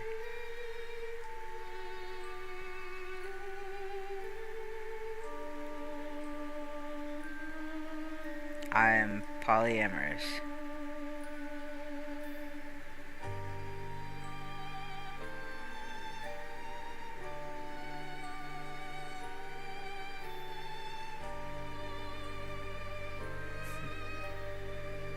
Anyways, back to my story.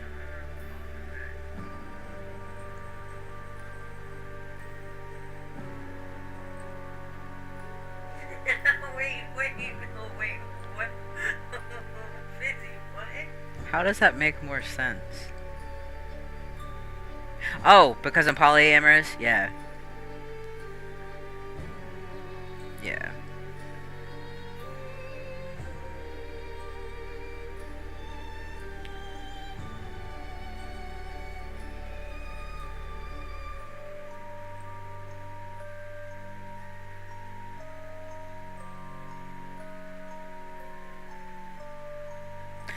Anyway, where was I at? Ah, Lena was the ringleader. She found the Ouija board at a garage sale, warped and blackened on the edges like it had been pulled out of a fire.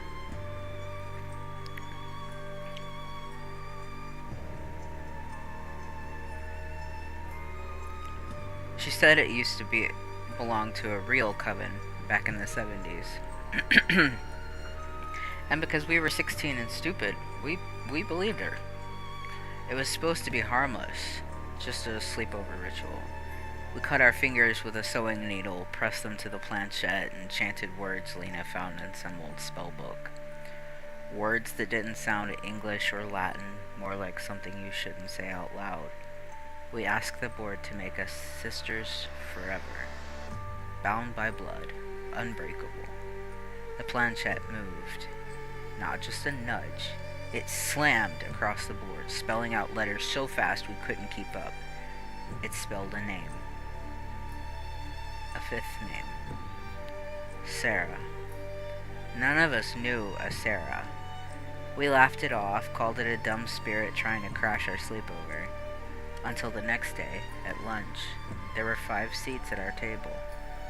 Even if only 3 of us showed up, the 5th chair was never empty. Books shifted on their own. Drinks spilled like someone elbowed them. The bench creaked like it was holding more weight than it should. We stopped laughing. 2 weeks later, it started following us. Mirrors showed 5 shadows instead of 4.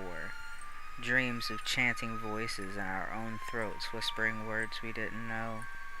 And every time we pulled out the Ouija board, the burned-in wood of the planchette was wetter, stickier, like it remembered our blood. We buried it once. It came back. Threw it in the river. It was in Lena's locker the next morning, dry as bone. We tried to pretend it was fine. We promised not to touch it again. But the pact had already been made. Senior year, Lena died. They said it was a car crash. That's not what we saw. We were all there that night. Prom after party. Woods behind Dustin's barn. Lena was drunk, stumbling, laughing, until she wasn't. Something grabbed her. Something we couldn't see, only feel. Claws raking through the dirt, dragging her toward the tree line. She screamed for us to pull her back, and when we tried, her skin blistered and split like her body was being peeled away. She screamed one last time. Sarah says it's my turn. Then she was gone. At the funeral, they wouldn't let us see her face, but we didn't need to. Coffin was closed, but carved into the wood was a perfect circle, with 5 bloody fingerprints burned into it. The 5th fingerprint was smaller, sharper. Not Lena's, not ours. We didn't tell anyone. We just swore to stay away from the board, to never speak of it again. Part 2. I thought Lena's death would be the end. It wasn't. 3 years passed and the nightmares followed us. We tried to live normal lives. Mara moved away. Emily joined some church cult and I buried myself in school. Then Mara called. I almost didn't answer. Her voice trembled, raw. She said the board had found her. That it was moving on its own again, spelling her name in every corner of her apartment. She'd hear knocking at her door every night, and when she opened it, nothing. Until the knocking started inside the walls. She begged me to come over. When I got there, the smell hit first. iron and smoke. Mara's apartment was trashed. Every mirror cracked. The Ouija board sat in the center of her living room. Candles burned down to wax puddles around it. I swear on everything. Mara's blood was already dripping onto the planchette, even though her hands weren't near it. I tried to drag her out, but something invisible shoved me so hard my ribs cracked. The candle snuffed out, and Mara screamed. Her body twisted like someone was pulling her limbs from inside, trying to rearrange her into something else. In the pitch black, the board lit up with red letters. 3 left.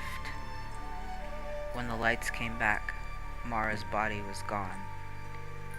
But on the wall above the board, written in her handwriting, were the words, "We promised forever."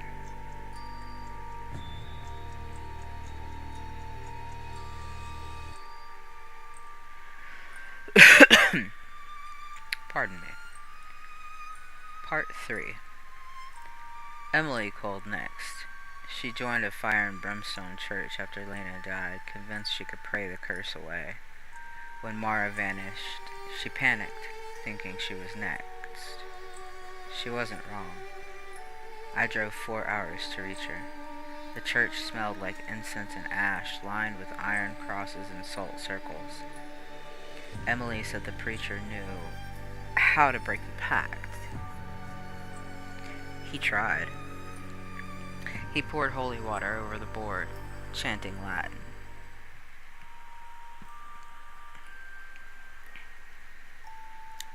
To take some Tylenol?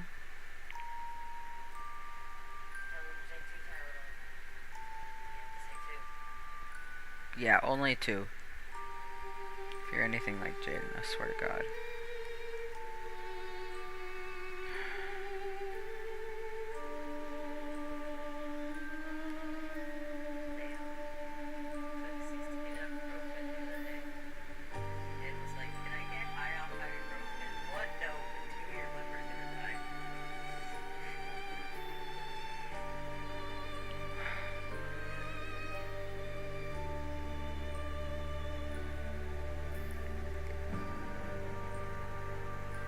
The planchette hissed, wood smoldering, and then it moved.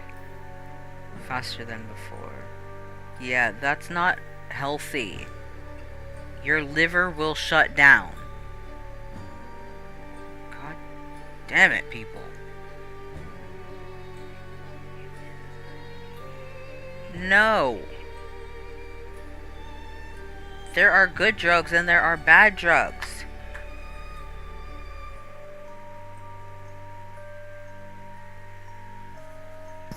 Bro, oh. You were gonna make me jump through the fucking screen at you.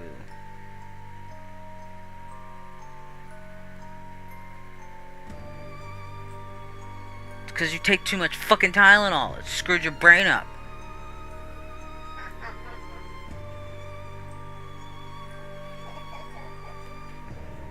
Pain in my ass.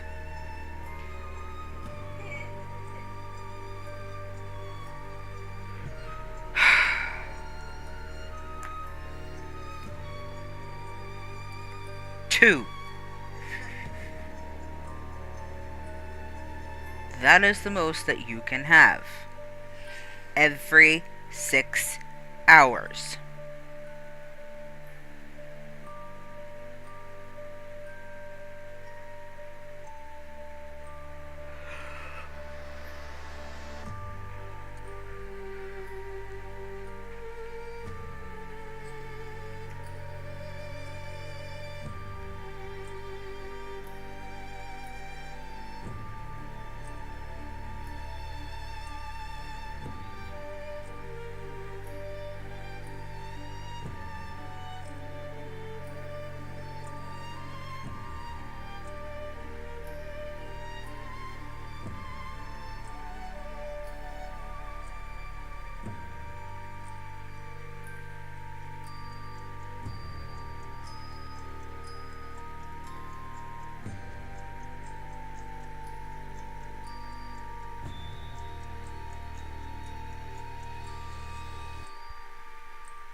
You know what? You do you.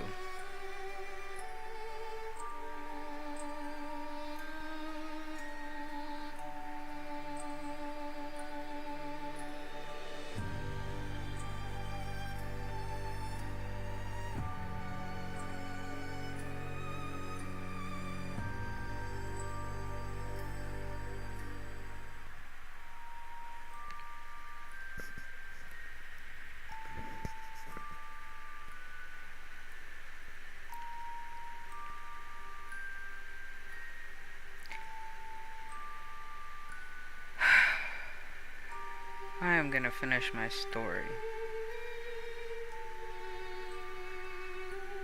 Hi, Mello. Thank you for joining us.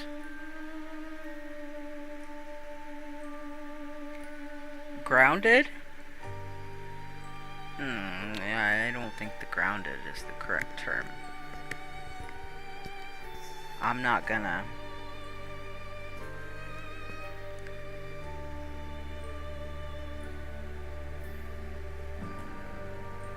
Not even gonna deal with it.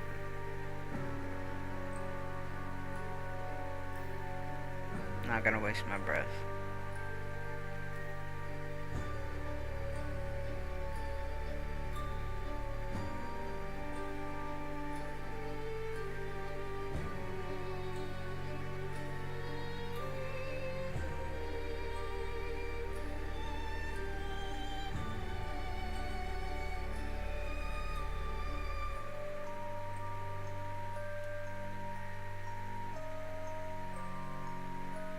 Anyway, I'm gonna finish my story.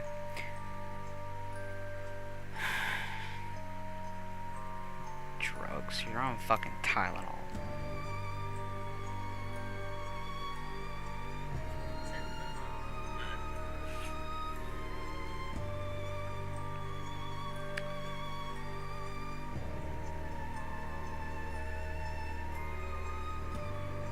Emily said the preacher knew how to break the pact.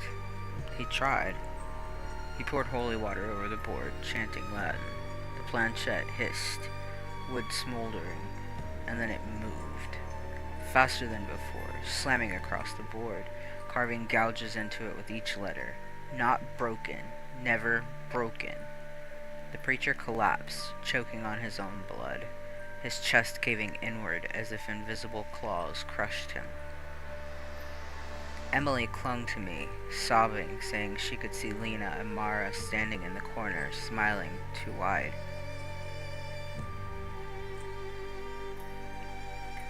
They whispered to her, "It's okay. She's coming for you. Forever's waiting." I dragged Emily outside, threw her in the car, and floored it. But halfway down the highway, Emily's hands convulsed on the wheel, slamming us into a ditch.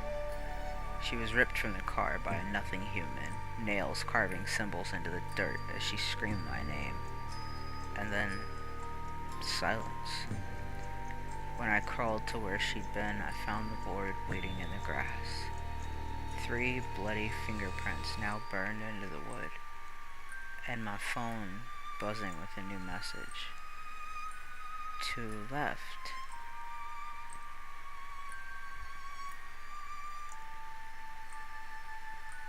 Part 4.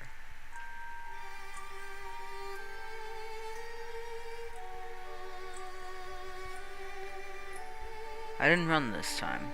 The motel room smelled like rust and candle smoke. Shadows clung to the corners like wet cloth. I sat cross-legged on the bed, Ouija board on my lap, blood dripping onto the planchette. My finger burned where it touched. And then she came. Sarah didn't walk through the door. She peeled it apart. The wood warped, nails squealed out of the frame, and a slit of darkness opened wide enough for her to crawl through on 2 long arms. Her face was pale, carved in half, Lena's smile on one side, Mara's vacant eyes on the other. Emily's voice gasped through her throat, whispering my name in prayer and curse at once. The smell of sulfur and blood filled the room. She said,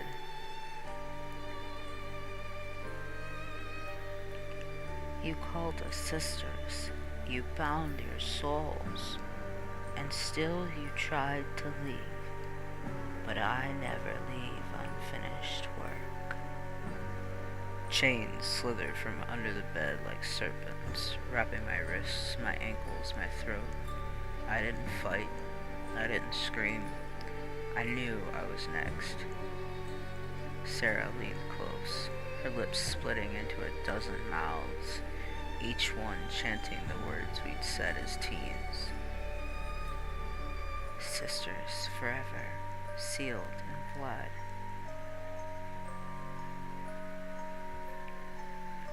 My skin ignited, carving sigils of the pact deep into my flesh.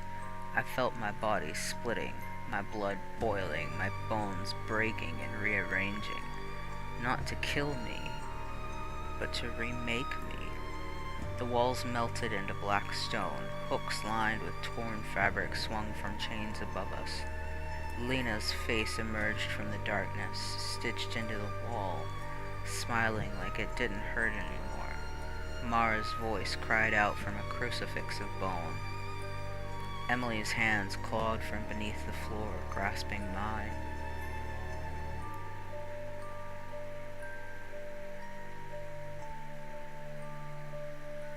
Sarah whispered into my ear, her breath like molten iron.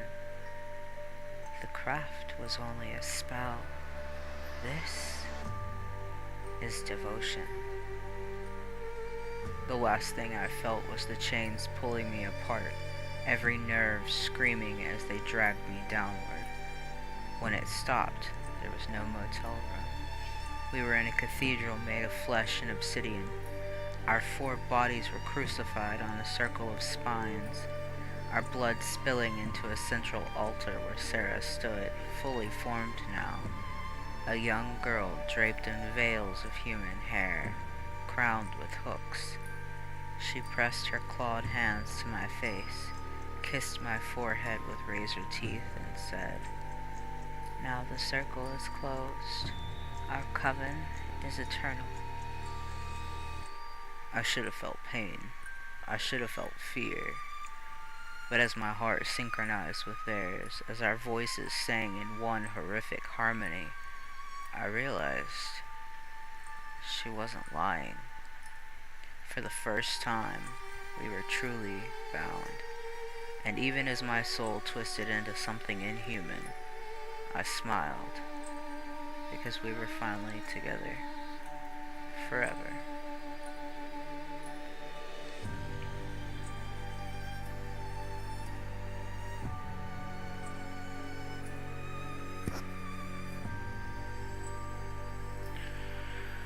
Okay.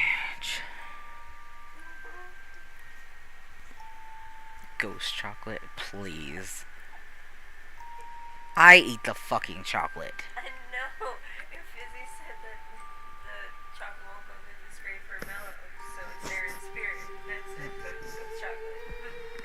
Ah.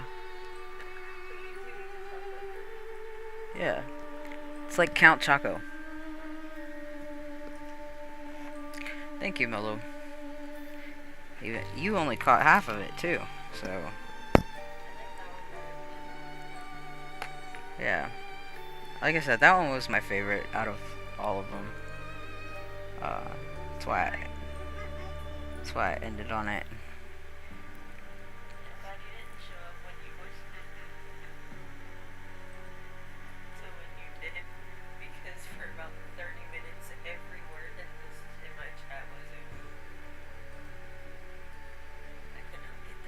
Yeah. Anyway, that's it for us today. Only 18 minutes behind. How about that?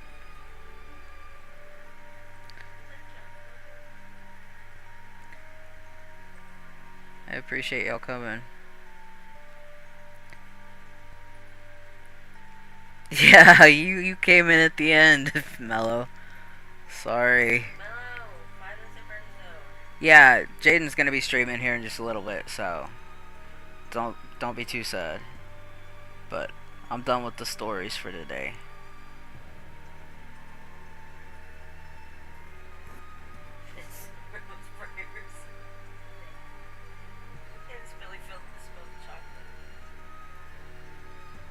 sucks to suck.